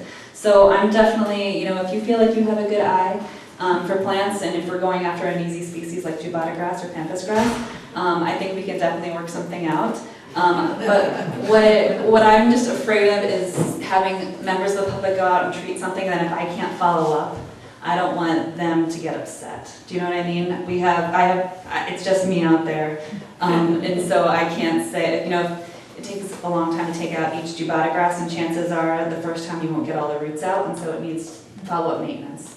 And a lot of people kind of forget about that, and they'll say, oh, I went out and pulled there last year, and now it's all back to the way it was before, and why didn't you follow up on this? And we can't really make that promise at this stage. But at the same time, the neighbors who were there seeing it out their windows might be the first people to be out there and pulling up the follow-up plants that are necessary. So I think we can definitely work something out. We'll even give you a t-shirt so you look official. I can give you my business card, and we can maybe go out with our volunteer manager as well and kind of figure out. We have some areas like that wetland delineation project that I was talking about, because we're going to be putting in a bridge over a wetland and filling the wetland. As the Army Corps interprets the law, we actually have to do mitigation, and one of the mitigations that I am planning to do is controlling Jubata grass in that area. And so that's an area I would love to have people come out and help us pull weeds. That's also an area that's very wet where we might have red-legged frogs hiding in the plants. So it takes special training to figure out how to not impact those frogs while you're out there. So I'm happy to work with you on that, and I'll give you my card. Great. Susie, yeah, so if somebody wants to volunteer, sending you an email is the best way to do it? Yeah, that's probably the easiest way. We have volunteer programs at Rancho the first Saturday of every month. And our volunteer manager who actually works for our nonprofit partner, she has a newsletter that comes out with meeting locations and things like that. So I'm happy to be the conduit to get you on the newsletters and things like that. Okay, great, thank you. Is there anybody? Oh, okay, great, right here. Just about the Jubata, it's really obviously really nasty stuff to work with, but at the right time of year, the sheets that have the plumes are very smooth, and you can snap them like celery sticks, so at least it wouldn't be spreading as fast.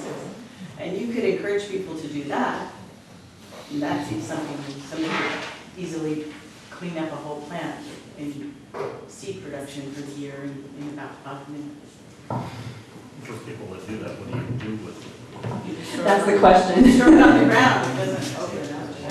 Yeah, that's the careful thing. You have to make sure that the flowers aren't developed enough. And I oftentimes will see people waving the plumes around there, so Well, no. Yeah, I agree. If you go past It's that- strategic, right? Yeah, if it's already open, That's no too longer late. snap. Yeah, exactly. I oftentimes will just pull them out. They pull out pretty easily too. That's definitely something that that I think that gets into question messaging and who is out there to tell the public. And we actually have signs. We try to not put up too many signs because we try to avoid sign clutter because people don't read signs if you put a bunch up. So it's just a question of being out there and working with the public to develop that habit. Well, you're not going to get mad at people if they do. No, I'm going to thank them and high five them for sure. Yes, so, and then Sabrina next. Hi, yeah, my name is John Scarry. Just wanted a clarification because somebody mentioned earlier, but people walk dogs there, right? And people are passionate about that. You probably know that there was a meeting last month in Montero asking for input on this. And what we were told is actually part of the reason why the justification for drastically reducing dog access there was because this environmental impact study had already been done. And now I'm seeing a thing that says that we're going to look at it. I think it's a great idea, but it wouldn't be done until 2017, 18? I can definitely respond to that. So those are actually two different processes. So when I mentioned that we try not to do too many planning processes like that simultaneously, so the EIS for the dog management plan, that's been ongoing for several years. And that one, the supplemental EIS is what came out last, and now we're into the stage of the proposed rule. So that planning process, which looks just at dog management throughout the entire DGNRA, that's what's been ongoing and what you saw at Montero when we were there last month. This new one, this is just related to the Rancho unit management plan. So that's looking at the other 5 components that I talked about, which was the trails, the resources, the equestrian facilities, so everything else basically related to Rancho. So that's what's going to be the new environmental planning process associated with that. So that's independent of the dog planning process. So one thing we do know though is that, so what's a little bit different about the Rancho site is Rancho was the last site that we acquired 4 years ago. And so when we started the dog management planning process, the Rancho wasn't part of the park.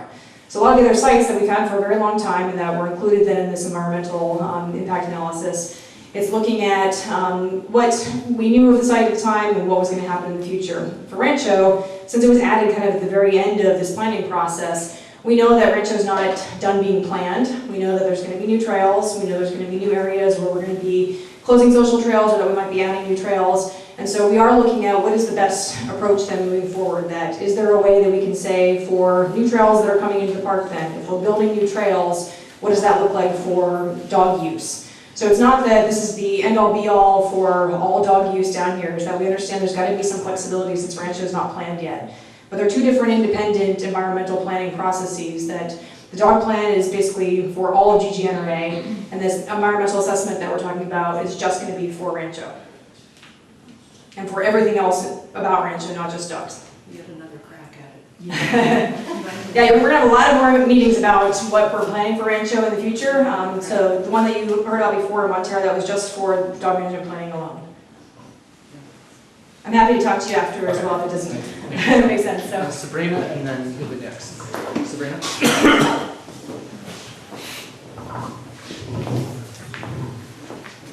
So thank you for coming, and I just wanted to say that the improvements are appreciated and noticeable, so thanks.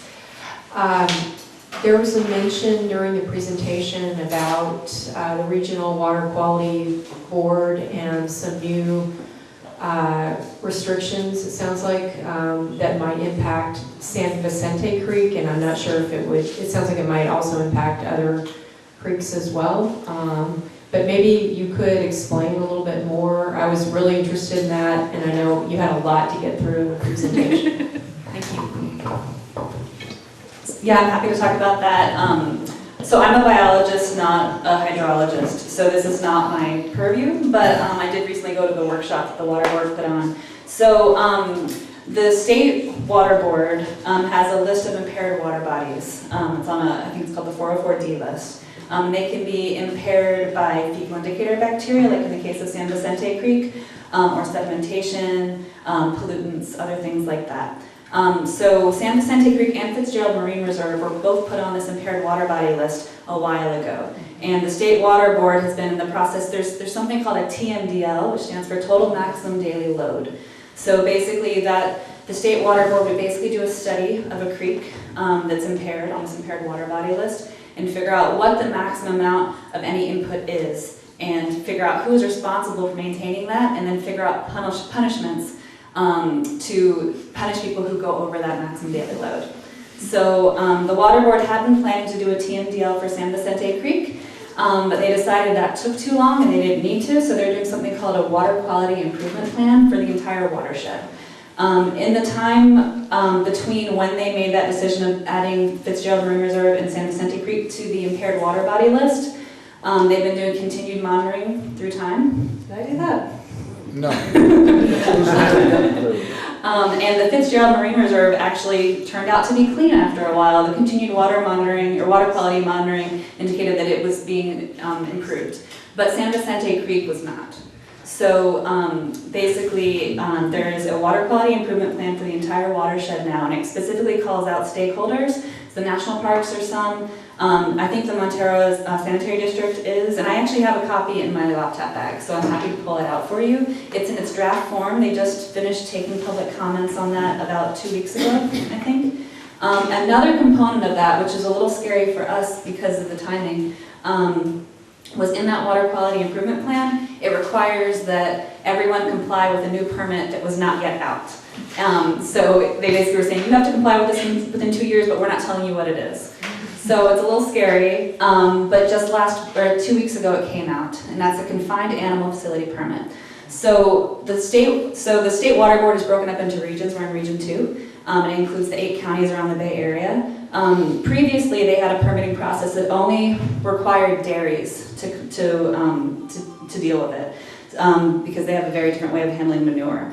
And that permit, they decided to change, and now they're affecting all confined animal facilities. So anyone who has a certain number of horses or goats or cows or things like that. And it's across the entire region that everyone has to comply with a confined animal facility permit, but they're only enforcing it in areas that are listed as TMDL sites. So everyone who has land adjacent to San Vicente Creek, who has a commercial boarding facility, will be expected to comply with this permit.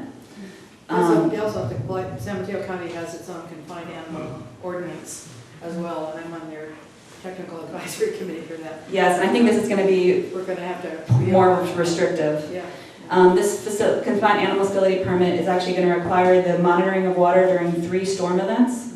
You have to test for ammonia, temperature, pH. I think that's it. So it's all basically kits that you could do on your own. You don't have to send it to a lab. And you just have to do some paperwork, and there's a fee to get your permit. They're still figuring it out. It's still in its draft form. But we're working with, we just sent in our comments today on that confined animal facility permit. So I'm happy to give you information about where to look at those details. They're really complicated, and their website's not very intuitive, so it takes a little bit of maneuvering around to get all those documents. Well, we will have our presentation up on the MCC site, and that has at least the link on there, so you can go to it and kind of roll through their website. I'm going to call in here, and Jim, you can be next. I asked that we have 2 more great speakers, and we're getting late in the evening, so really think about if you need or really want to make your comment, so we can get to our next speaker. Okay, Go ahead. great. Yeah, hi, Christine Corwin, and yeah, I just have a quick question about the dog management plan, because I know that there's the monitoring-based management provision in the plan for if people aren't following the rules, or if you think impacts might occur, you can go ahead and ban dogs from certain trails. And actually, you bring up a good point, with doing all the planning for Rancho and the new trails coming online. I don't recall there being any provision in the dog management plan for dealing with the new trails and how you're going to make decisions around that. So if you could just speak to that, that would be great. So I can't necessarily say what page number is on, because the document obviously is pretty intense, but there is one line in there that does say that for Rancho, that as new trails are planned, they will be evaluated for dog management planning, because obviously, and that's going to be, for any new site that we acquire, same kind of application would happen. That say we did acquire, initially we were supposed to take Bitter Point, and now County Parks is taking it, but well, actually that's that example, since that was included in the dog management plan. But any new sites that we would be acquiring would have the same kind of analysis that would go along with it, that we have to look at it and see, does this meet the same kind of criteria that we went through with the dog management planning. So there is a line somewhere in there, I can find it for you and send it to you, that does say that Rancho in particular, that any new trails like that would be evaluated accordingly. Would there be like a public planning process around that, or would Yes, so that, what I'm trying to do is see if we can incorporate that into this Rancho EA, the master plan that we're doing for it. That, to me, that just makes sense, that as we're going through all this planning, and if we say, here's a new trail that we as a community agree that we want to have here, then what does that look like in terms of the use that's on the trail? Does it have bicycles? Does it have equestrians? Does it have dog walking? So I think that it makes sense to tie those 2 together, rather than doing a Rancho plan and then another dog plan. That doesn't actually make any sense. So trying to tie it all together into one use plan is what we're trying to do. Jim?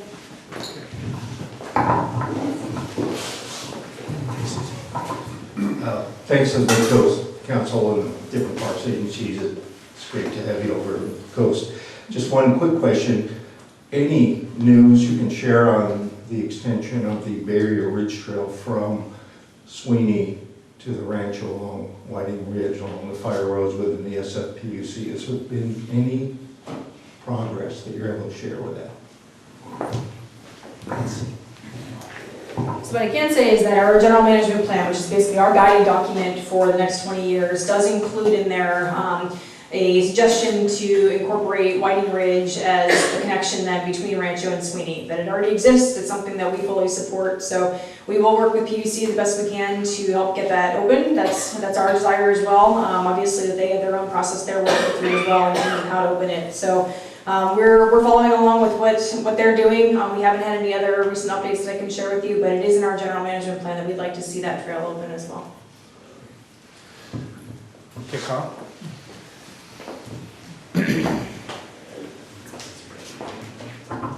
Just a question, the BioBlitz a couple of years ago happened to be on a lousy weather weekend in a year that had almost no lousy weather.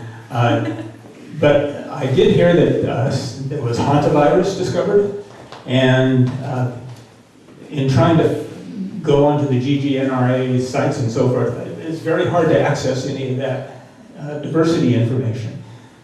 Are the species lists and so forth from these BioBlitzes available anywhere or readily available? Yeah, so our 2014 BioBlitz was sort of powered by iNaturalist, which is a website and app where you can just sort of generate a species list from that. Are you more interested specifically in the hantavirus That's results? just one thing that I was interested in. Okay. But I'm interested in the general information. Okay, so maybe the best way is just to create dialogues like this. We had actually worked with with folks from the state public health department to do small mammal trapping during our BioBlitz event, and it was canceled because of the bad weather. And so we did it after the BioBlitz because you can't trap small mammals in little metal cages when it's rainy because they die of hypothermia. So we did it on a good weather day, so we didn't have any fatalities, and that's when we actually monitored them for hantavirus. And hantavirus it wasn't a real huge surprise that it's been in the area. It's at San Bruno Mountain. It's historically been in Montera at actually higher rates than it was this time. And we have that data. We shared it with our question operators so they can augment their facilities as need be to reduce their exposure to hantavirus. But maybe the best way is just to come out and volunteer and have those discussions. Or we also have a newsletter that goes out where we talk about any fun things that we see or any fun pictures from our wildlife cameras, things like that. And I'll be sure to give you my business card so we can figure out maybe more easily digestible ways to get information. Thank you, Susie. Okay, I'm going to say thank you to Christina and Susie and Trevor as well. Really, thank you very much. Christina's presentation and Marlene's presentation are both on the MCC website if you want to go check those out. Now we're going to have Terry Kaiser. Terry Kaiser, Park Superintendent for the for the Santa Cruz District and the San Mateo County sector, coast sector. Sorry about that, Terry. It's a lot. That's a long title with a slash in there too. So, and if you could just, I know it's been a long night. If you could just hold your seats, Terry's going to be right up here. And well, it'll take me a minute. We'll try to get through it as quickly as possible. I really appreciate everybody's patience and attention. This is really excellent information. Put it on top? Yeah, sure. It's in I think that's the best we can do. Oh, okay. Well, that's fine. Well, good evening, everybody. My name is Terry Kaiser. I am the sector superintendent for the San Mateo Coast of the Santa Cruz District of California State Parks. I've been in this position for 3 months now. But I have actually been a ranger here and a supervisor here on the coast, on the San Mateo coast for the past, 10 years now. So I've been around for a while, and I'm a Montera resident as well. So you'll probably see me around on the trails, especially in McD Ranch. Go ahead. Yeah. So I thank you for inviting me to come and speak here tonight. It's great to be able to come and meet the neighbors and meet the other agencies that are involved and all around us. So when I was asked to do this, I started thinking, well, we have 13 parks just in the San Mateo coast area in this sector. So there's only 2 that are represented up here in the Montera area, of course, Montera State Beach and Gray Whale Cove State Beach. So I started thinking about all of the projects that we have going on in the district, all the projects in the sector, and came up with a few that we are doing up here, and they're actually in tandem with a lot of other projects that are going on as well. You can go ahead and take that. So some of the current, projects that we have going on. One of the first things we're doing right now is in state parks we have miles and miles of beaches. In the Santa Cruz District we go all the way down to the Monterey County line, all the way up here to Gray Whale Cove and beyond. I mean, we have Pacifica State Beach and Thornton State Beach as well. Those units we don't, the city of Pacifica manages Pacifica State Beach there. But that being said, we have a lot of beach goers, a lot of water activity along the coast here. And we've always had a very active lifeguard program. So for our, actually, why don't we go ahead and just hit all of these things. There, oh, one too far, thank you. So these are the things I'll touch on. We're going to do some increased summer weekend lifeguard coverage. We have the Green Valley. We did a feasibility study, a campground feasibility study for Green Valley, which I'll talk about a little bit. Martini Creek, the access improvement designs that have been in the works for quite a while, I understand. And then we do have some ongoing invasive species vegetation management. So in regards to our increased summer weekend lifeguard coverage, what we're planning to do this year is we're going to bring a lifeguard tower out to Montero State Beach so that we have a little bit better coverage. Traditionally, we've only been able to fund a lifeguard, it's more of a patrolling lifeguard at Montero State Beach on the weekends. And you probably, if you're out on the beach, seen them driving up and down the beach either in a pickup truck with a surfboard on top or a little quad that we have. And as you know, Montero State Beach is a pretty long state beach, and there is water activity at the north end, the central, and at the south end as well. So this will be generally closer to the south end where most of the activity, most of the people come down the staircase near the La Costanera restaurant there and congregate on the north end. So we'll have the tower there, we'll have a guard in that tower, and then we'll also have that patrol lifeguard on the beach as well. And they're also able to respond to other emergencies that happen, such as up at Gray Whale Cove. All of you on the coast are also acutely aware of our traffic situation that we have between our beaches here and then down in Half Moon Bay and then down in Pescadero. Our permanent lifeguards are traveling this whole area, this whole section of coastline. So if we're in Half Moon Bay, it's a really delayed response to be able to get up here. So it's really good to be able to have some extra lifeguard coverage up here. And how did we do this? We did this not because we got more funding for the positions, but what we did was our district-wide program, we took a real good look at it, and we just shuffled some funds around and were able to get a few more funds for up here. So the Green Valley campground feasibility study that we just did, in tandem with the Devil Slide Gray Whale Cove link trail that is coming through county parks, and then we'll be going through a portion of McMead Ranch at Montero State Beach. Has anybody been back there? Show of hands, anybody's been back there? Right, so there's a little area back there, a little flat area back there that has an old structure on it. It's being evaluated now for its historical relevance. But that area back there, we had an in-house little feasibility study done to see if it would be a good spot for a small alternative campground. And by small, I mean small. I mean, we're talking like maybe 7 campsites. But it could be something that we have different alternatives. So we have maybe a hike and bike type campground, campsite. So those that are hiking up and down the coast or cycling up and down the coast, we have a hike and bike campsite down at Francis at Kelly Street at the Half Moon Bay State Beach.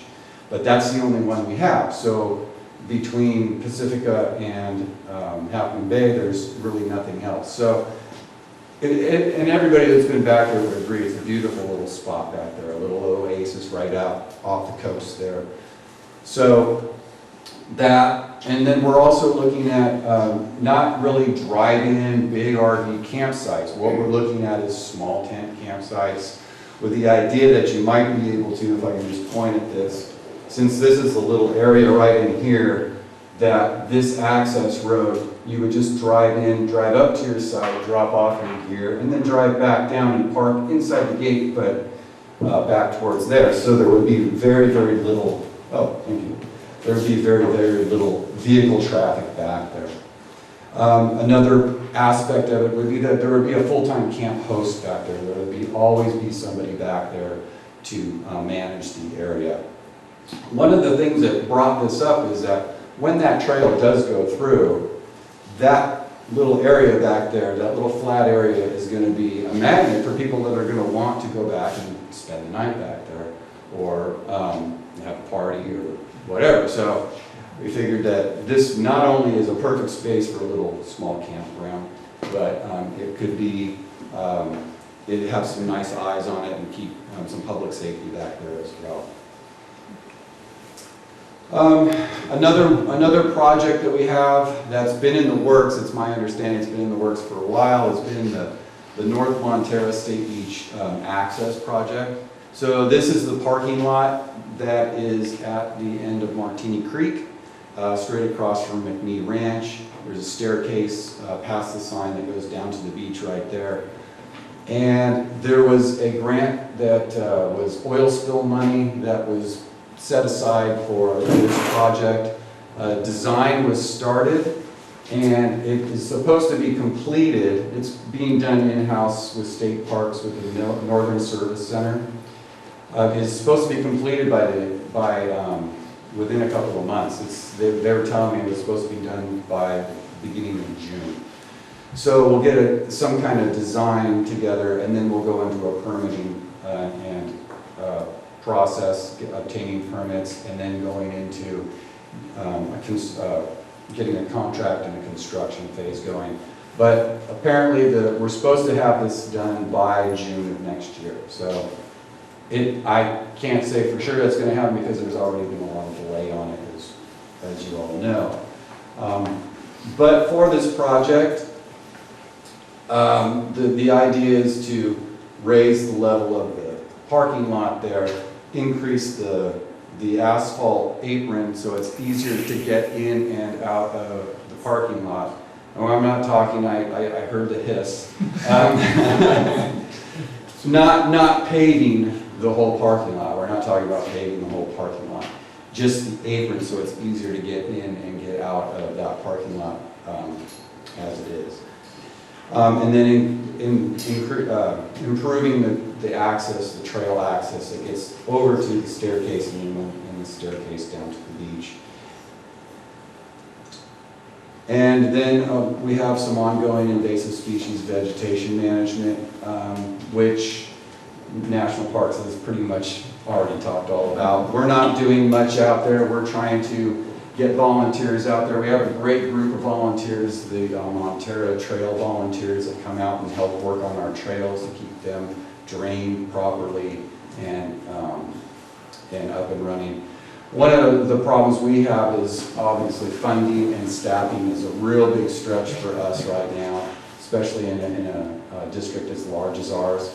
So getting personnel together to come out and handle big projects, we have to tackle one at a time. And then when it comes to trail management up there, we've got so many issues up there that we just try and without the volunteers getting those little projects and getting those drainages going, I mean that's such a big help for us. And then we can come in once, twice a year with some heavy equipment to really get into those drainages to make sure that water is draining off properly.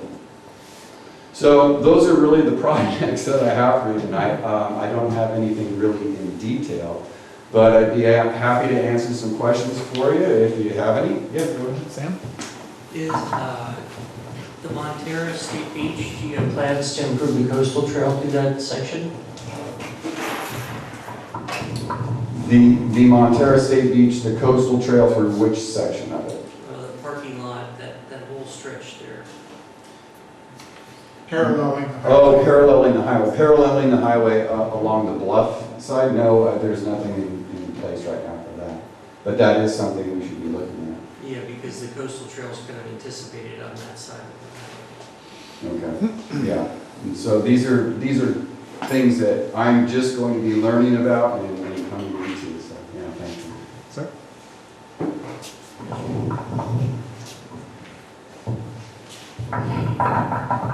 Terry, I was wondering how we're doing on replacing the Sweetwood Bridge there at St. Francis Beach? The Sweetwood Bridge, so now we're going down to Half Moon Bay State Beach. If you guys are, I'm sure, familiar with that area as well. The bridge, the Pillarcitos Creek Bridge that was just replaced down there. You're talking about the Sweetwood Bridge that's right next to Sweetwood Camp. Over Frenchman's Creek. The Frenchman, that's what I'm understanding, it's the Frenchman's Creek Bridge. That's a good question. My understanding was that there was funding still available for that bridge, but the city was discussing this with Sacramento, our department in Sacramento, and I'm not sure exactly where that's at right now. That's something I can look into though. Okay, I wish you would. Yeah, absolutely. Even though it is in city purview and it's down there, it is a critical link, and when that other bridge was out, it massively affected everybody north of there. Yeah, no, I totally understand, yeah. Do we have another question? Anybody have? Aaron? I actually have two quickies. So the first is sort of my main concern is trash. Since you live in Montero, I'm sure you know what the beach looks like after a busy weekend. And it sort of falls into the hands of the Montero residents to go down there and pick up after the visitors.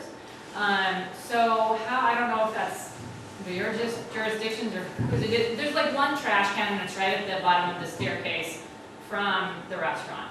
And that makes it inconvenient for people who are all the way at the far end. So how do we address that? Well, thank you, yes. And that's one of my pastimes too, is when I go down and walk on Montero Beach, is picking up trash as I go along. There are a couple of trash receptacles. What we're trying to do right now is, as year by year replacing and some of the old antiquated trash cans. I mean, like you see the ones out there now, they're just trash cans, they don't even have lids on them. And we're trying to get the animal-proof canisters to start putting around Montero State Beach at the top of the bluff. At the base of the bluff, though, and this is endemic for all of our beaches, is people will go down on the beach and then they'll be too bothered to take their trash with them back up to the top. We greatly appreciate all of your volunteer help down there. I know there's a group, and I guess you're part of that group. I'd love to talk to you further, because what I'd like to do is we have just got a new interpreter for the Half Moon Bay area. And actually that's one of the other things that we're doing up here at Montero, is we're starting to do more interpretive walks, some nature walks and things like that, historical walks. She is also the volunteer coordinator, and one of the things we'd love to do is to start to organize your groups, if you're doing it on your own, or like the Montero Trail volunteers, and just to kind of coordinate that and help improve the facilities, but also help increase the number of volunteers, get a bigger, stronger group together, get a great showing, because yeah, I understand. That beach, I gotta say, is a beautiful beach that is very clean, and it's in large part due to you guys going down and picking up that trash regularly. Thank you for doing that. So yes, I will look into those receptacles and see when we can start getting more and more of them. Okay, we'll be in touch. Yeah. Aaron, you had a second question? Oh yeah, just so my next question is, in a lot of ways, the Montero area of Craywell Cove and Montero State Beach reminds me of Muir Woods. And what ends up happening is when it's super impactful, people try to figure out any place that they can park. And I've noticed that down there, they have signs that clearly say $99 parking fee. And then they also have like wood, poles about this big. And so they blend in, you know what I mean? But they actually keep people from parking where they're not supposed to. So I was just wondering, is that part of the kind of overall plan, is to try to figure out how to keep people from parking where they're clearly not supposed to? In that the Martini Creek parking area? Yeah.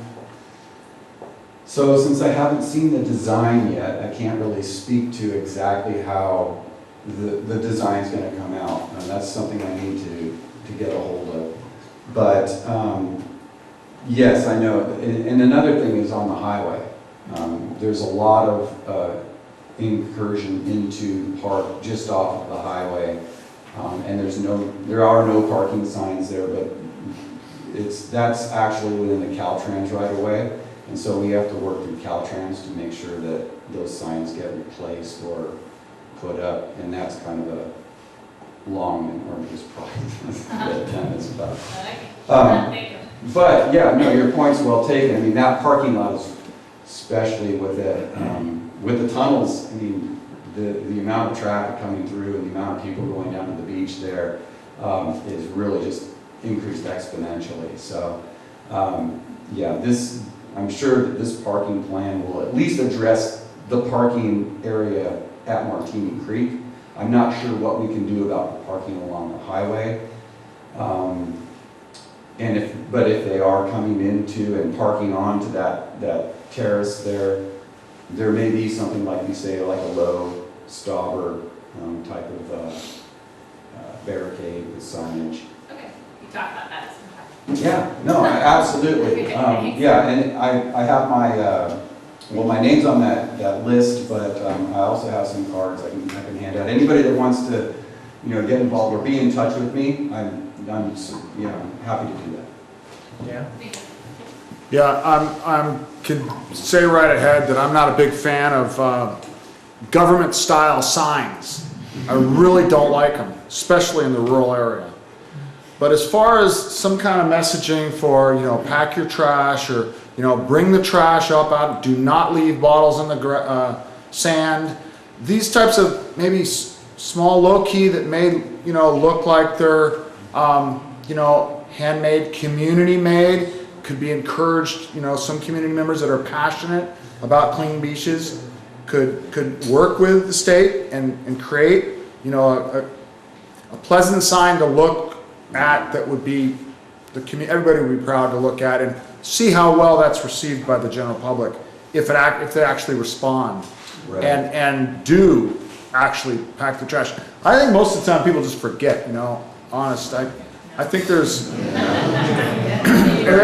a low priority, but if they go down there knowing that, hey, everybody wants a clean beach. Oh, absolutely. Reminded, yeah. Maybe one of the things, 50% of them won't. One of the things that we do with state parks does have is they have a pretty stringent sign program.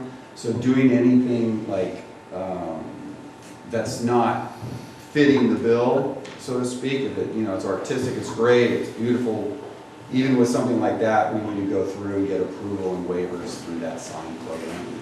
But we're definitely, I totally agree with you on the amount of signage.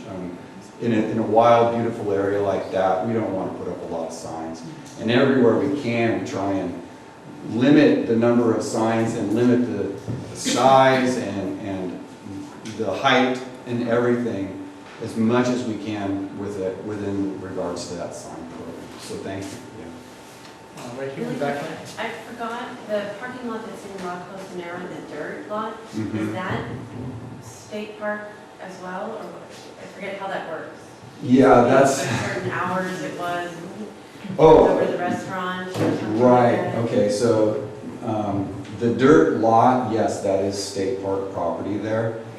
They wanted, meaning La Costa Nera was, I believe, trying to do a parking lot plan out there as well, but there were issues. There were water runoff issues and things like that, erosion issues. That maybe why it didn't happen. If I can help you out here for a second. Sure.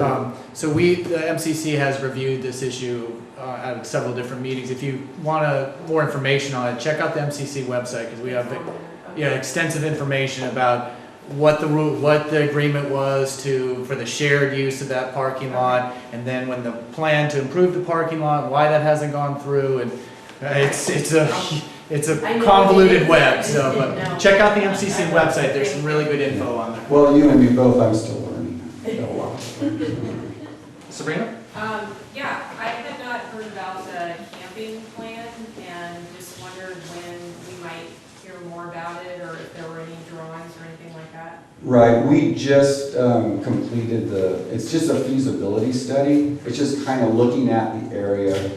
Some of the issues that were identified was the structure being back there, whether it's a historic structure that needs to be preserved or whether it doesn't need to be preserved and it can be removed to incorporate a campground back there. There's also water issues back there. The thing that we do have going for us back there is we have power back there. So it will take some further development, but this is just a document to sort of get us moving in that direction and, you know, making some, you know, getting out there with like the Coastal Commission to show them the site and the idea and see if we want to move forward. There's mitigation money for this low-cost coastal accommodations that came from the Ritz-Carlton that went as, and I'm not sure all of the details on why this mitigation money became, but suffice to say that it came to the Coastal Commission. The Coastal Commission had given it to the state parks to develop some low-cost accommodations on the San Mateo coast. And we looked at different areas, we looked at different opportunities, one being at Pigeon Point to expand the hostel, but we lost that one due to the amount of available parking that we have down there. And so this money's been sitting around for a long time, and people want to see it get spent and also see something come from this. So this was one of those areas that we as the trail was going to go through, the Devil's Slide Trail, to link up with Gray Whale Cove, we were thinking, wow, we went back there and we were like, wow, this is a great little spot for a little tiny campground. How many spots would Little Tiny be? I'm just curious. Yeah, Little Tiny would be like 7 spots. Wow. Yeah, real small, and with alternative camping, like I said, something to do with maybe a hike and bike. So like we're through cyclists that are, you know, cycling up and down the coast. Like little walk-in campsites almost. They're just a little, you know, picnic table, fire ring, and a place to put your tent, really. Food storage box. And also the possibility of doing something alternative like a small cabin or some kind of small structure. State Parks is actually really trying to expand the camping opportunities for people. So if they're not interested in camping in an RV or they're not interested in camping in a tent laying on the ground, that there's options now. We have a number of state parks that have put in these small cabins and they're very popular. So we thought this would be an opportunity for that as well. Thank you. Sure. If we can maybe have one last question right here. Yeah, my question has to do with about break-ins in Gray Whale. Mm-hmm. So the main Gray Whale parking lot where you're thinking of is probably where these campers would park, but even not even think about camping. And then before that, on the east side of the highway, there's like a parking spot that has like you can fit like 3 or 4 cars in there. Yeah, right. So those are definitely hot and, you know, pretty well known to be break-in spots. And I'm wondering, have you guys done any studies? Is there any, do we know any numbers of that? Is there any thoughts to address that? Because I know personally from the people that I know that we hike and bike and run, we don't want to park there because plenty of people in our own ring have broken there. Right. And just, yeah, I could talk a little bit to that because I've been, like I said, I've been a ranger on the coast for 10 years here. And it's not specific to Gray Whale Cove and McNee and Montera. They tend to stay away from like Dunes and Venice and Half Moon Bay because you have to go into the parking lots. But they're all the way down South County to Pescadero, San Gregorio, anything that's right on the highway, these guys are doing it. The problem is it's so random that you can't be there to necessarily catch them. That being said, I've caught a couple of different thieves in the process in my career, but it's like, wow, I just totally lucked out and happened on it and got them. And my experience is you catch them and then it stops for a while, and then somebody else fills the niche, and then you're all over again. It's really, really difficult to identify that. The best thing I can do is like, you know, especially with our staffing right now, we've got only usually like 2 rangers on between Pescadero and Gray Whale Cove on any given day. And that's throughout the whole day. So public awareness, you know, telling people, hey, you know, just make sure you don't leave anything, like a bag, even a bag on the seat. People, they'll break your window, grab your, I can't tell you how many times I've taken a report, it's like, oh, they got my gym clothes. Like, great, yeah, but they did, you know, $500 damage to your car while smashing your window. So there's that. We do put up signs. We don't have one at McNee Ranch right now. I think we have one at Gray Whale Cove. It just says, you know, don't leave your valuables in the car. Would video survey myself? That would be pretty difficult to do. And I'm not, like I said, I'm not sure that it'll catch some people some of the time, but it won't stop the activity from happening. And especially at McNee or at Gray Whale Cove, there's no like power sources right there. I mean, we can't just plug something in and leave it there. You said you had power at that back.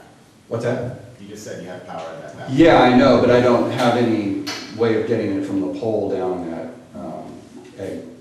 Gray Whale Cove or at McNee Ranch. What if fake cameras and signs that say Fake cameras? that'll So- scare away some people.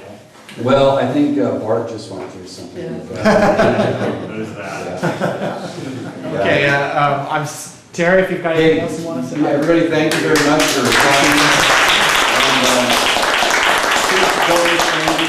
And I'm totally wide open. I want to hear what you guys have to say. Thanks again.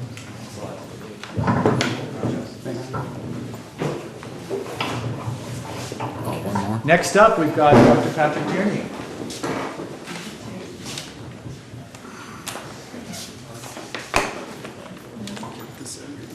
Sticking around.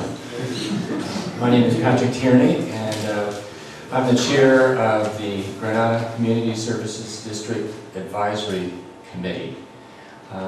It is worth, since we're sort of the new kid on the block, digressing a little bit and explaining a little bit about how the district is set up relative to recreation. And we have rifles in the district. That's pretty amazing. Wow. Where are you getting them from? I told you it would be exciting about what's happening. That's where you just do the mic drop. Keep them guessing. Won't that increase traffic? That's what I was supposed to do, sorry. First of all, we appreciate the support to create the district. We're new, and in terms of the district's taking on more of a recreation role, that was one of the big changes. And the district, of course, has a board that operates it and runs it. Our advisory committee serves the board. And so I need to say right up front, this is personal opinion because the board really makes the decisions, but we can talk about, you know, where we've been and where we're going maybe. Another piece of this puzzle is that the district has contracted with San Mateo County Parks to provide support and help in the development of facilities on the coast. So we're very fortunate that we're working with the talented staff at San Mateo County Parks for things like ADA accessibility counseling, for parks counseling, for helping with potential funding sources, and they're helping with permitting. So they're helping in numerous ways that we, as a new small district, we wouldn't be able to do on our own. Maybe someday the district will have the resources to do more of this in-house, but at this time we don't. And so there is a contract between San Mateo County Parks and the district to do those services. So when the district board got more involved with this, they decided they needed an advisory committee. So we have a 5-member advisory committee made up of residents. Myself, I live in Miramar, but the district includes Miramar, El Granada, Clipper Ridge, and Princeton, just to give you a sense of where this area is. Doesn't include Moss Beach. And so within that district, the advisory board is looking at what are potential recreation opportunities in there, and then presenting those ideas to the board, and the board takes it from there. We're also presenting it to the county, so I'm going to be giving you some ideas of where we have recently been in terms of the committee, and maybe some conjecture on where we're going. So let's see if we can get going here. Yeah. First of all, we didn't start from nothing. We wanted to look at the extensive resources that are available here, and Lynn has been involved with many of these over the years. The 2002 Midcoast Recreation Needs Assessment, the 2007 Midcoast Action Plan for Parks and Recreation. We really consulted those. I've been involved, several committee members have been involved in these groups. So we wanted to have it consistent with what has been said before.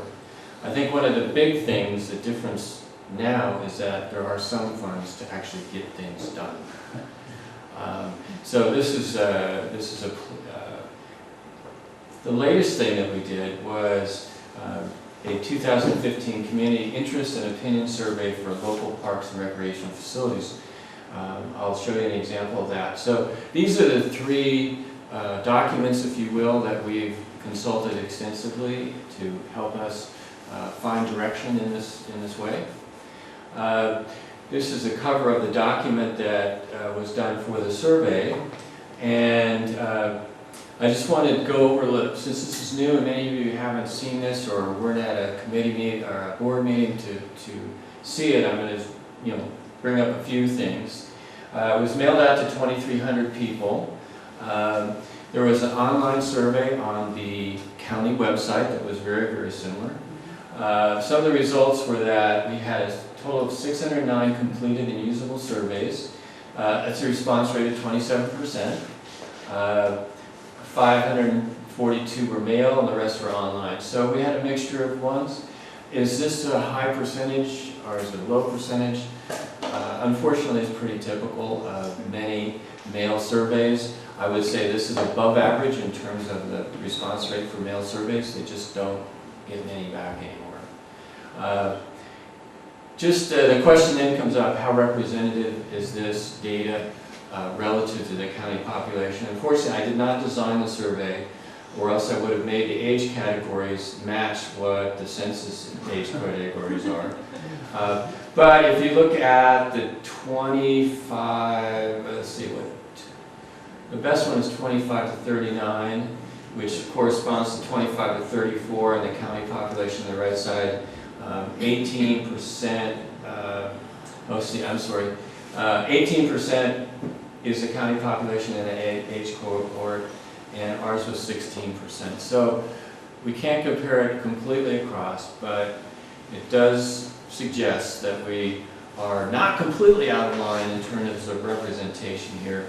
But I do want to point out that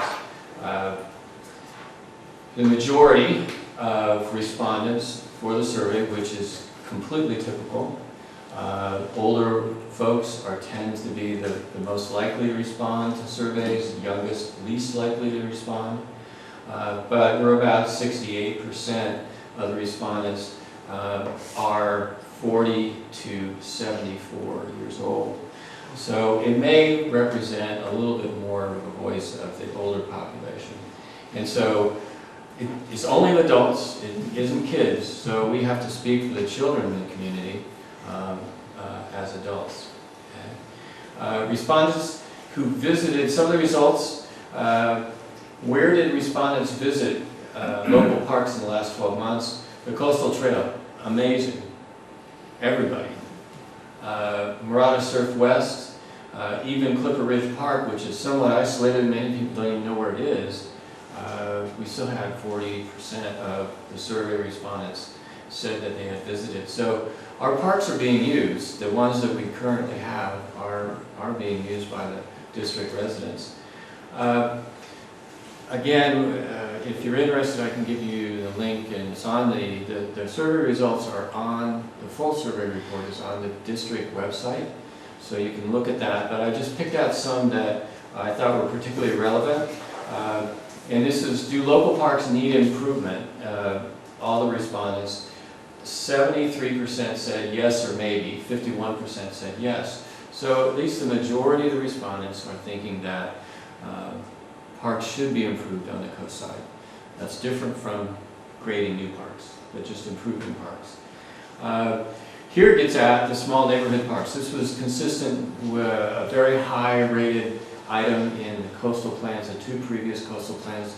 They all identified small neighborhood parks as a priority, and it came out here to be fairly well supported. Substantial and moderate need, 61%, 2/3 almost. Okay. Need for small neighborhood parks when you segment it by households with children. As you might suspect, there's going to be a stronger support there, so 78%, so 3/4 of the respondents who had children in their household felt that there is a need for small neighborhood parks. So clearly, in my mind, if we're serving the youth of the community, this is some strong evidence that we need to move forward in this direction.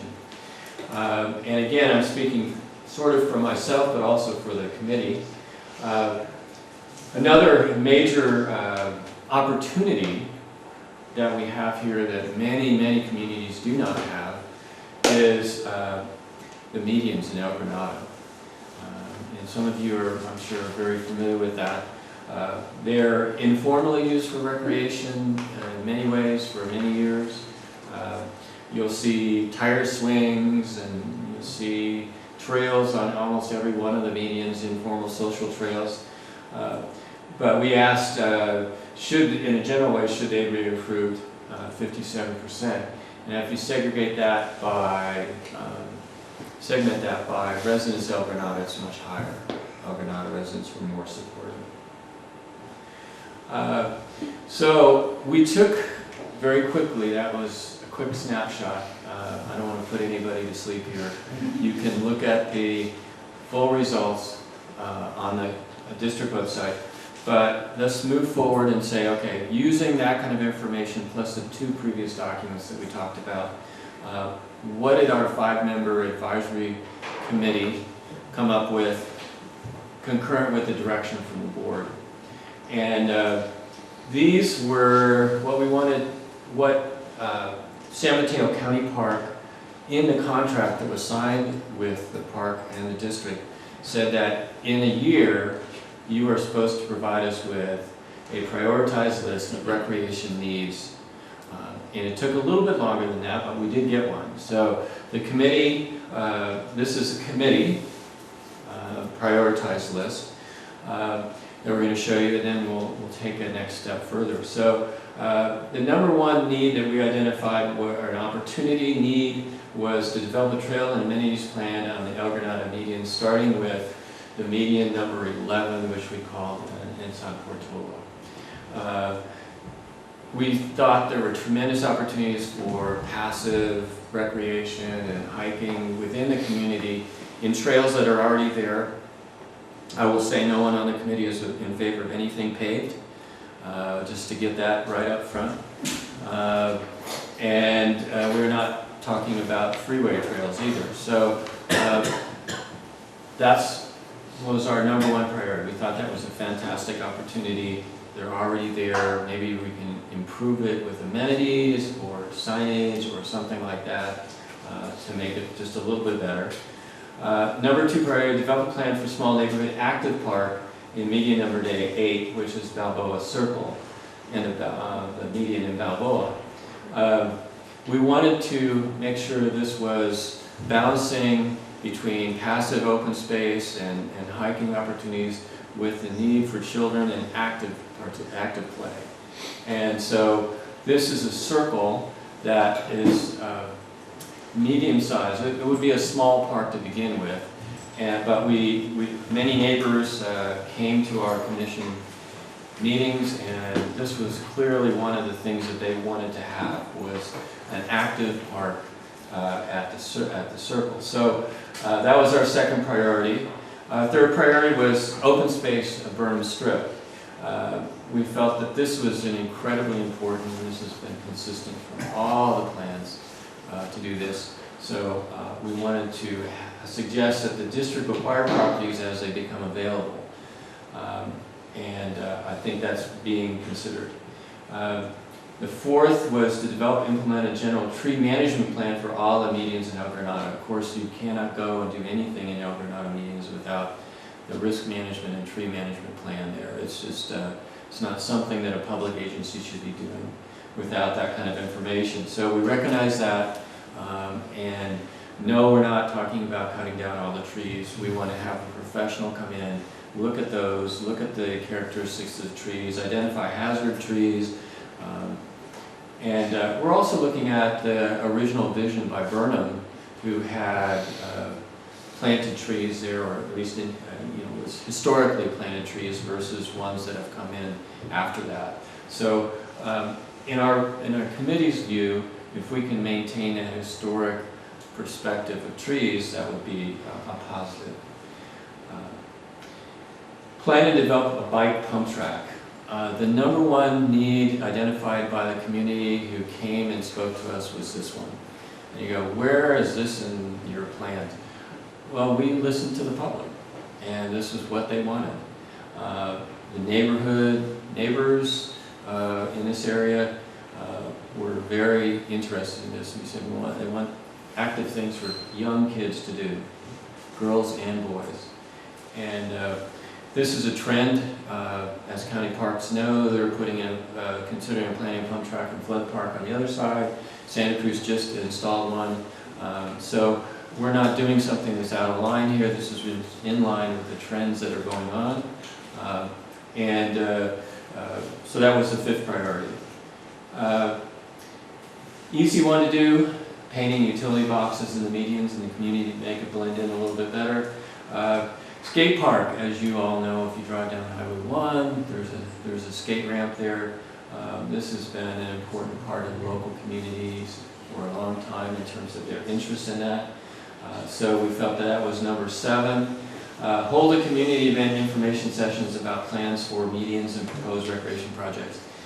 Just like any public agency has to do, there has to be a long, hopefully not too long, public involvement process. So we, as a committee, have recommended several dates in fall, as an example, to hold an open house or some kind of public involvement process that we could gather information from the public besides our committee meetings and see what they think. So I've got a little more news on that in a moment.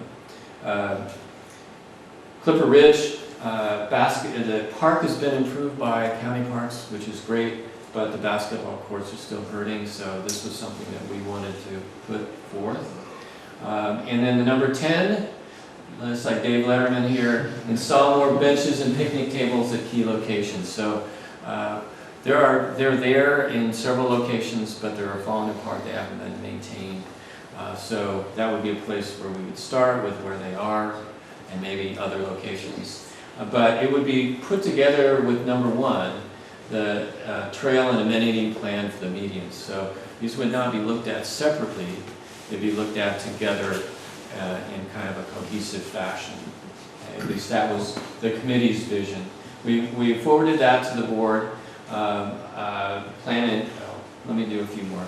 Plan to develop a small disc golf course. This was another local favorite locals who came forward. And complete an inventory of district lands for recreation potential. We have done that, I can say, as a committee, and the board is considering that, recommendations for that as well right now.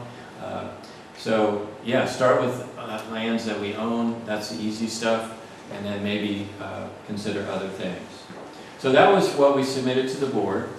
And then that was considered by the board, it was considered by by county parks rather. And county parks got back to us and said these are some accomplishable projects that we could do. Now, we were looking at accomplishable, I should step back and say, what are we looking at? We're looking at something that could be substantially done within 1 year. So, you notice the community center isn't there. That's not something you're going to do in 1 year, and it's a coast side issue. It's not a district issue. So we're really trying to focus on how can we get things done and accomplished within 1 year or well along the way in 1 year in the district. And so State Parks was very helpful in terms of identifying ones that would be accomplishable. So I have the green font is what is being considered active. And the blue is what is being considered and delayed possibly. What does that mean? All it means is that the committee and the board are looking more seriously into some than in others. Doesn't mean that anything is approved because nothing has been approved. We have to go through a full public process to do that, which we hope to start this summer. So, accomplishable projects. We didn't want to have everything small stuff, but benches, picnic tables, that's a no-brainer there. That's low-hanging fruit. We felt like the general tree management plan, we're all in agreement that that needs to be done. Starting with at least the recommendations for 8 and 11. So those are the 2 areas that we were considering for trails and parks. Clipper Ridge basketball court improvement, inventory of district lands. And so those are the ones that are immediately perceived to be accomplishable. So we want to get things done. We want to show the taxpayers that we're moving forward.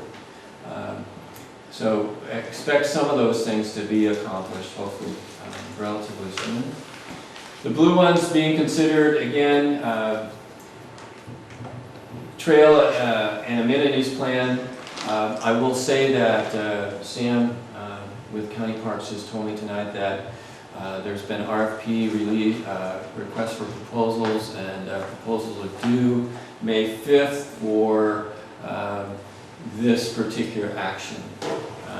Probably will tie some other things in with it as well. So we are moving forward. The idea is that we would come up with conceptual designs, or they would come up with, a contractor would come up with conceptual designs, and then maybe this summer or fall with this public event that we're going to have, we hope to have, that those designs would be there for people to comment on instead of saying, what do you think? So we have something specific to work on. The small neighborhood park in Balboa Circle is still being actively looked at and considered. So that's another one that we want to, move forward. And I believe, Sam, is that also in that the neighborhood park Balboa Circle is also in the RFP for the trail amenities plan. So that's included in that. This is, we clearly want to hold a community event and information session about plans for the medians and proposed recreation facilities. We're not trying to, circumvent that public process. Plan to develop a bike pump track at Cabrillo Circle and the Cabrillo median. We have community members who step forward, said they have the funding themselves, they have the expert themselves, they have a volunteer crew that's ready to do it. El Granada has a real strong community sense, and so we're responding to them as well as concerns that neighbors might have, and so that is being considered. So ones that have been deferred from that prioritized list, plan to develop a small disc golf course. Can't do everything, so we're deferring that. Creating a skate park, that's a bigger issue than what we felt we could tackle in 1 year. And projects that we might try to accomplish without county parks, that's basically protect the Burnham Strip and acquire properties that as they become available. We have some key properties for sale right now in the Burnham Strip, so possibly the board will take action. I can't speak for the board at all. We have some board members here, maybe they would want to comment on that. But that was what the committee was really interested in seeing moving forward. The utility box is a pretty small project to undertake. So that was kind of a quick overview of what the Community Services District is up to. And I'm open to questions. Great, thank you, Patrick. Personally, I just have to say personally, it's one of the most exciting things for me in the last few years with regard to the Midcoast, this Park Advisory Committee and GCSD moving forward. So if anybody would like to make a comment or ask a question of Patrick, and we'll start with Leonard. Well, first thing is you referred to the district website a couple of times, which is granada.ca.gov, people that don't know. And I'll also point out that for a number of years now, I think around 10 or more, the district has strategically placed doggy waste, plastic bag dispensers and containers to put them in. And, so we've been doing that for a lot longer than we've been doing Parks and Rec. Thank you for that. Yes, thank you. And we encourage people to use them. Chris and then Len. Is this organization funded, or is this a volunteer-driven entity?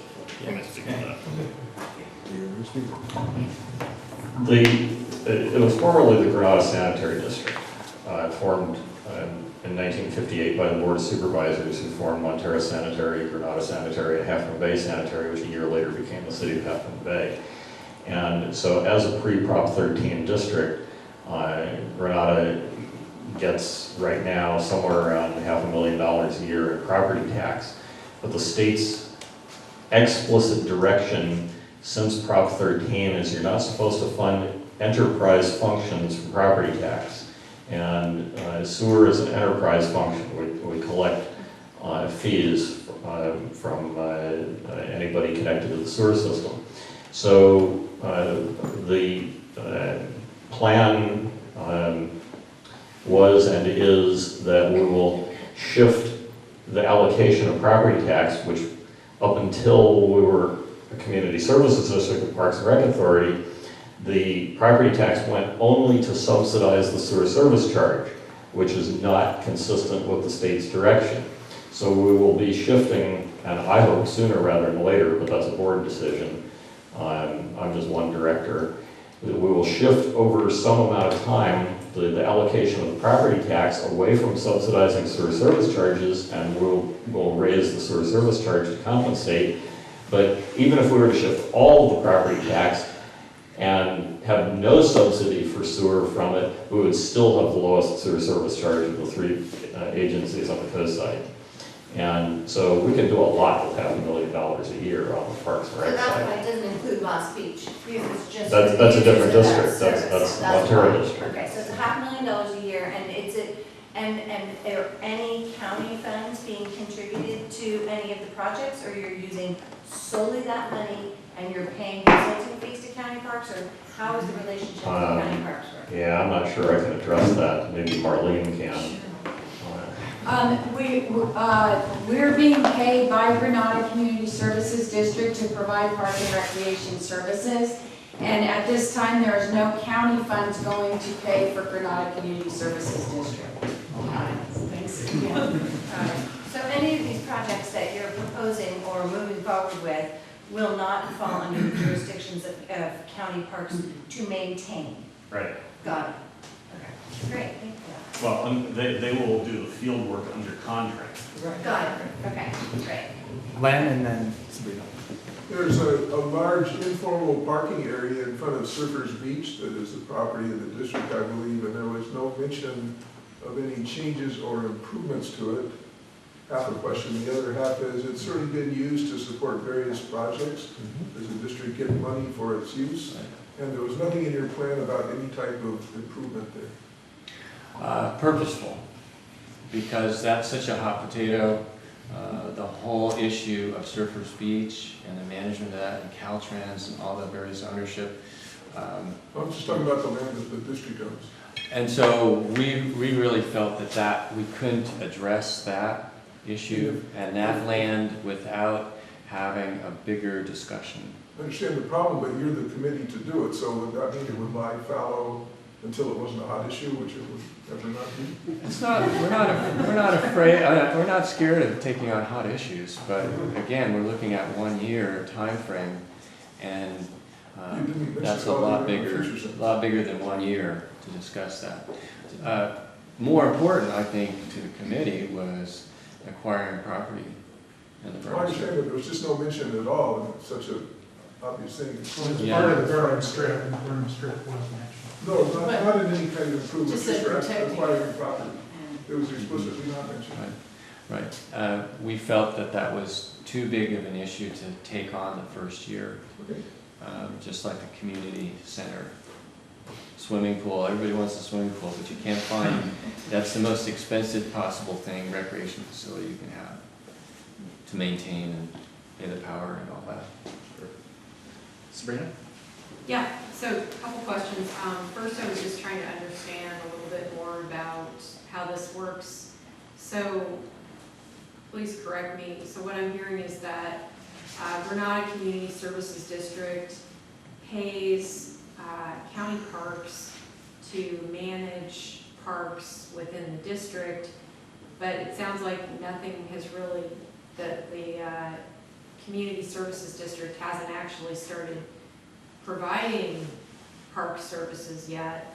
So is the county being funded currently, or is that going to kick in once there's actually some management needed?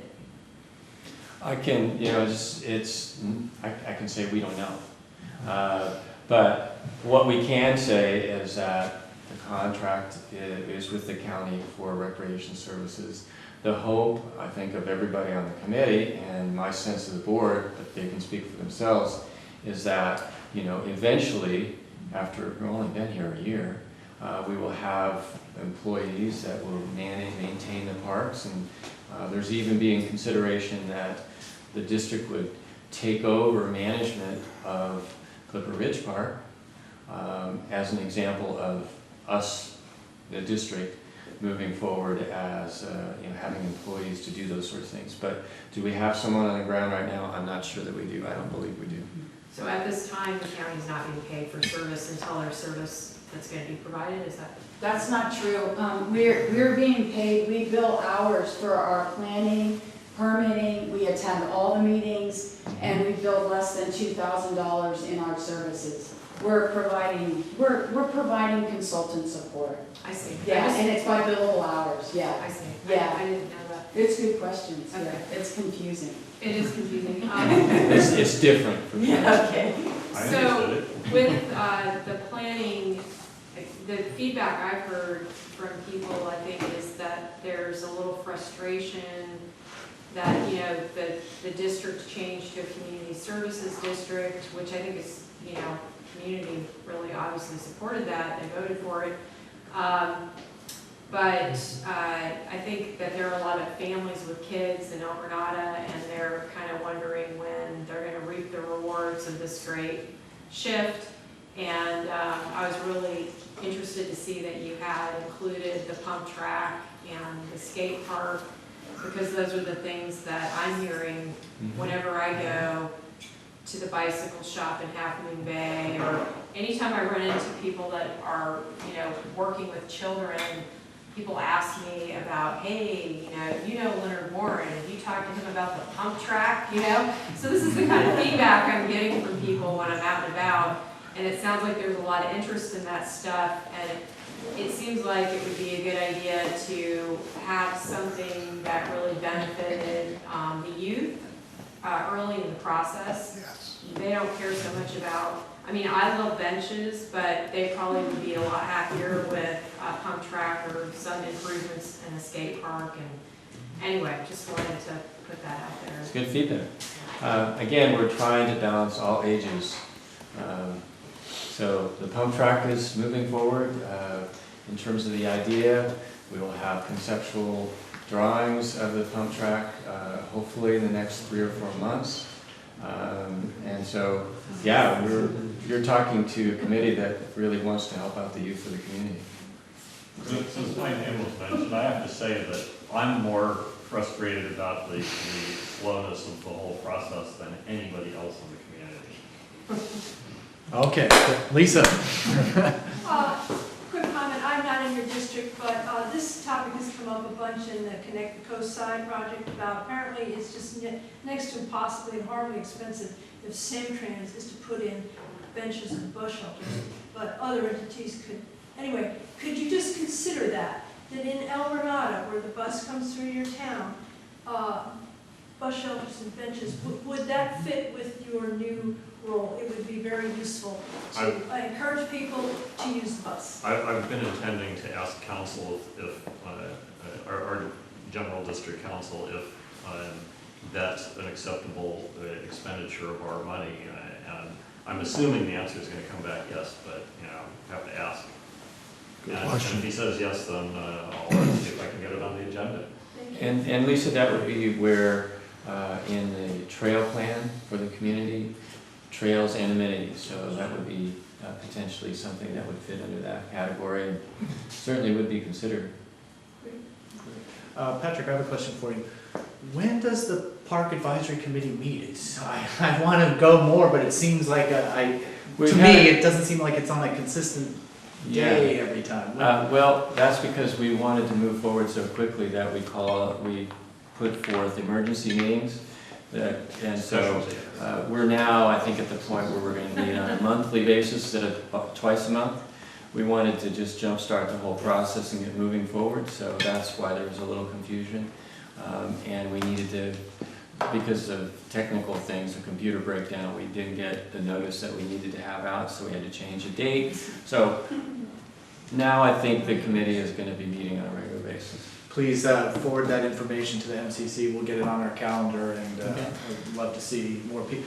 As everybody that's at this meeting here knows, these are the types of meetings where you hear about these things first and you get to have that granular discussion about it. And having attended some of the Park Advisory Committee meetings, yes, those meetings are granular and you get a chance to really hear and talk about it and hear what's happening before it gets out to the paper or whatever. So May 4th, and we meet where the district board meets in El Granada. So the GCSD headquarters on Alhambra in El Granada. And the committee meetings are now video recorded by PCT. Yeah. Yes. Excellent, fantastic. So you can check those out on video. Great. Does anybody else have a question or comment for Patrick? Oh, I Gail. have one question about the Double Strip, because you mentioned that you weren't going to be doing anything, you weren't doing anything in the area that's right now being used for parking in areas like that, or? We as a committee didn't identify that as a priority for this year. But that's unfortunate for me, and I think that you probably want to maybe see how it's being used, because the whole strip area is not being used for parking. Is there any plan or idea? Maybe you could have a separate Burnham Strip committee or something like that. People could just focus on that area. Well, there's a lot of interest from the committee on doing something with Burnham Strip, but that was something There's that, also some safety concerns with people that are parking there and running across Route 1. again, some of that's not district land. So it's a challenge, and it would need to be a multi-agency planning effort. I'm not sure that the district should spearhead that, but it would be a good thing that we'd be an active participant in it. Yeah. If the community wants it, that's who we serve. Okay. Everybody, thank you so much. I want to thank Patrick. Also want to thank you, Patrick. And if we could just have another thank you for Marlene and Christina and Susie and Trevor and where's Terry and Patrick. Thank you very much. Really appreciate it. And with that, we are adjourned tonight. Thank you everybody for coming out. Really appreciate your comments and questions.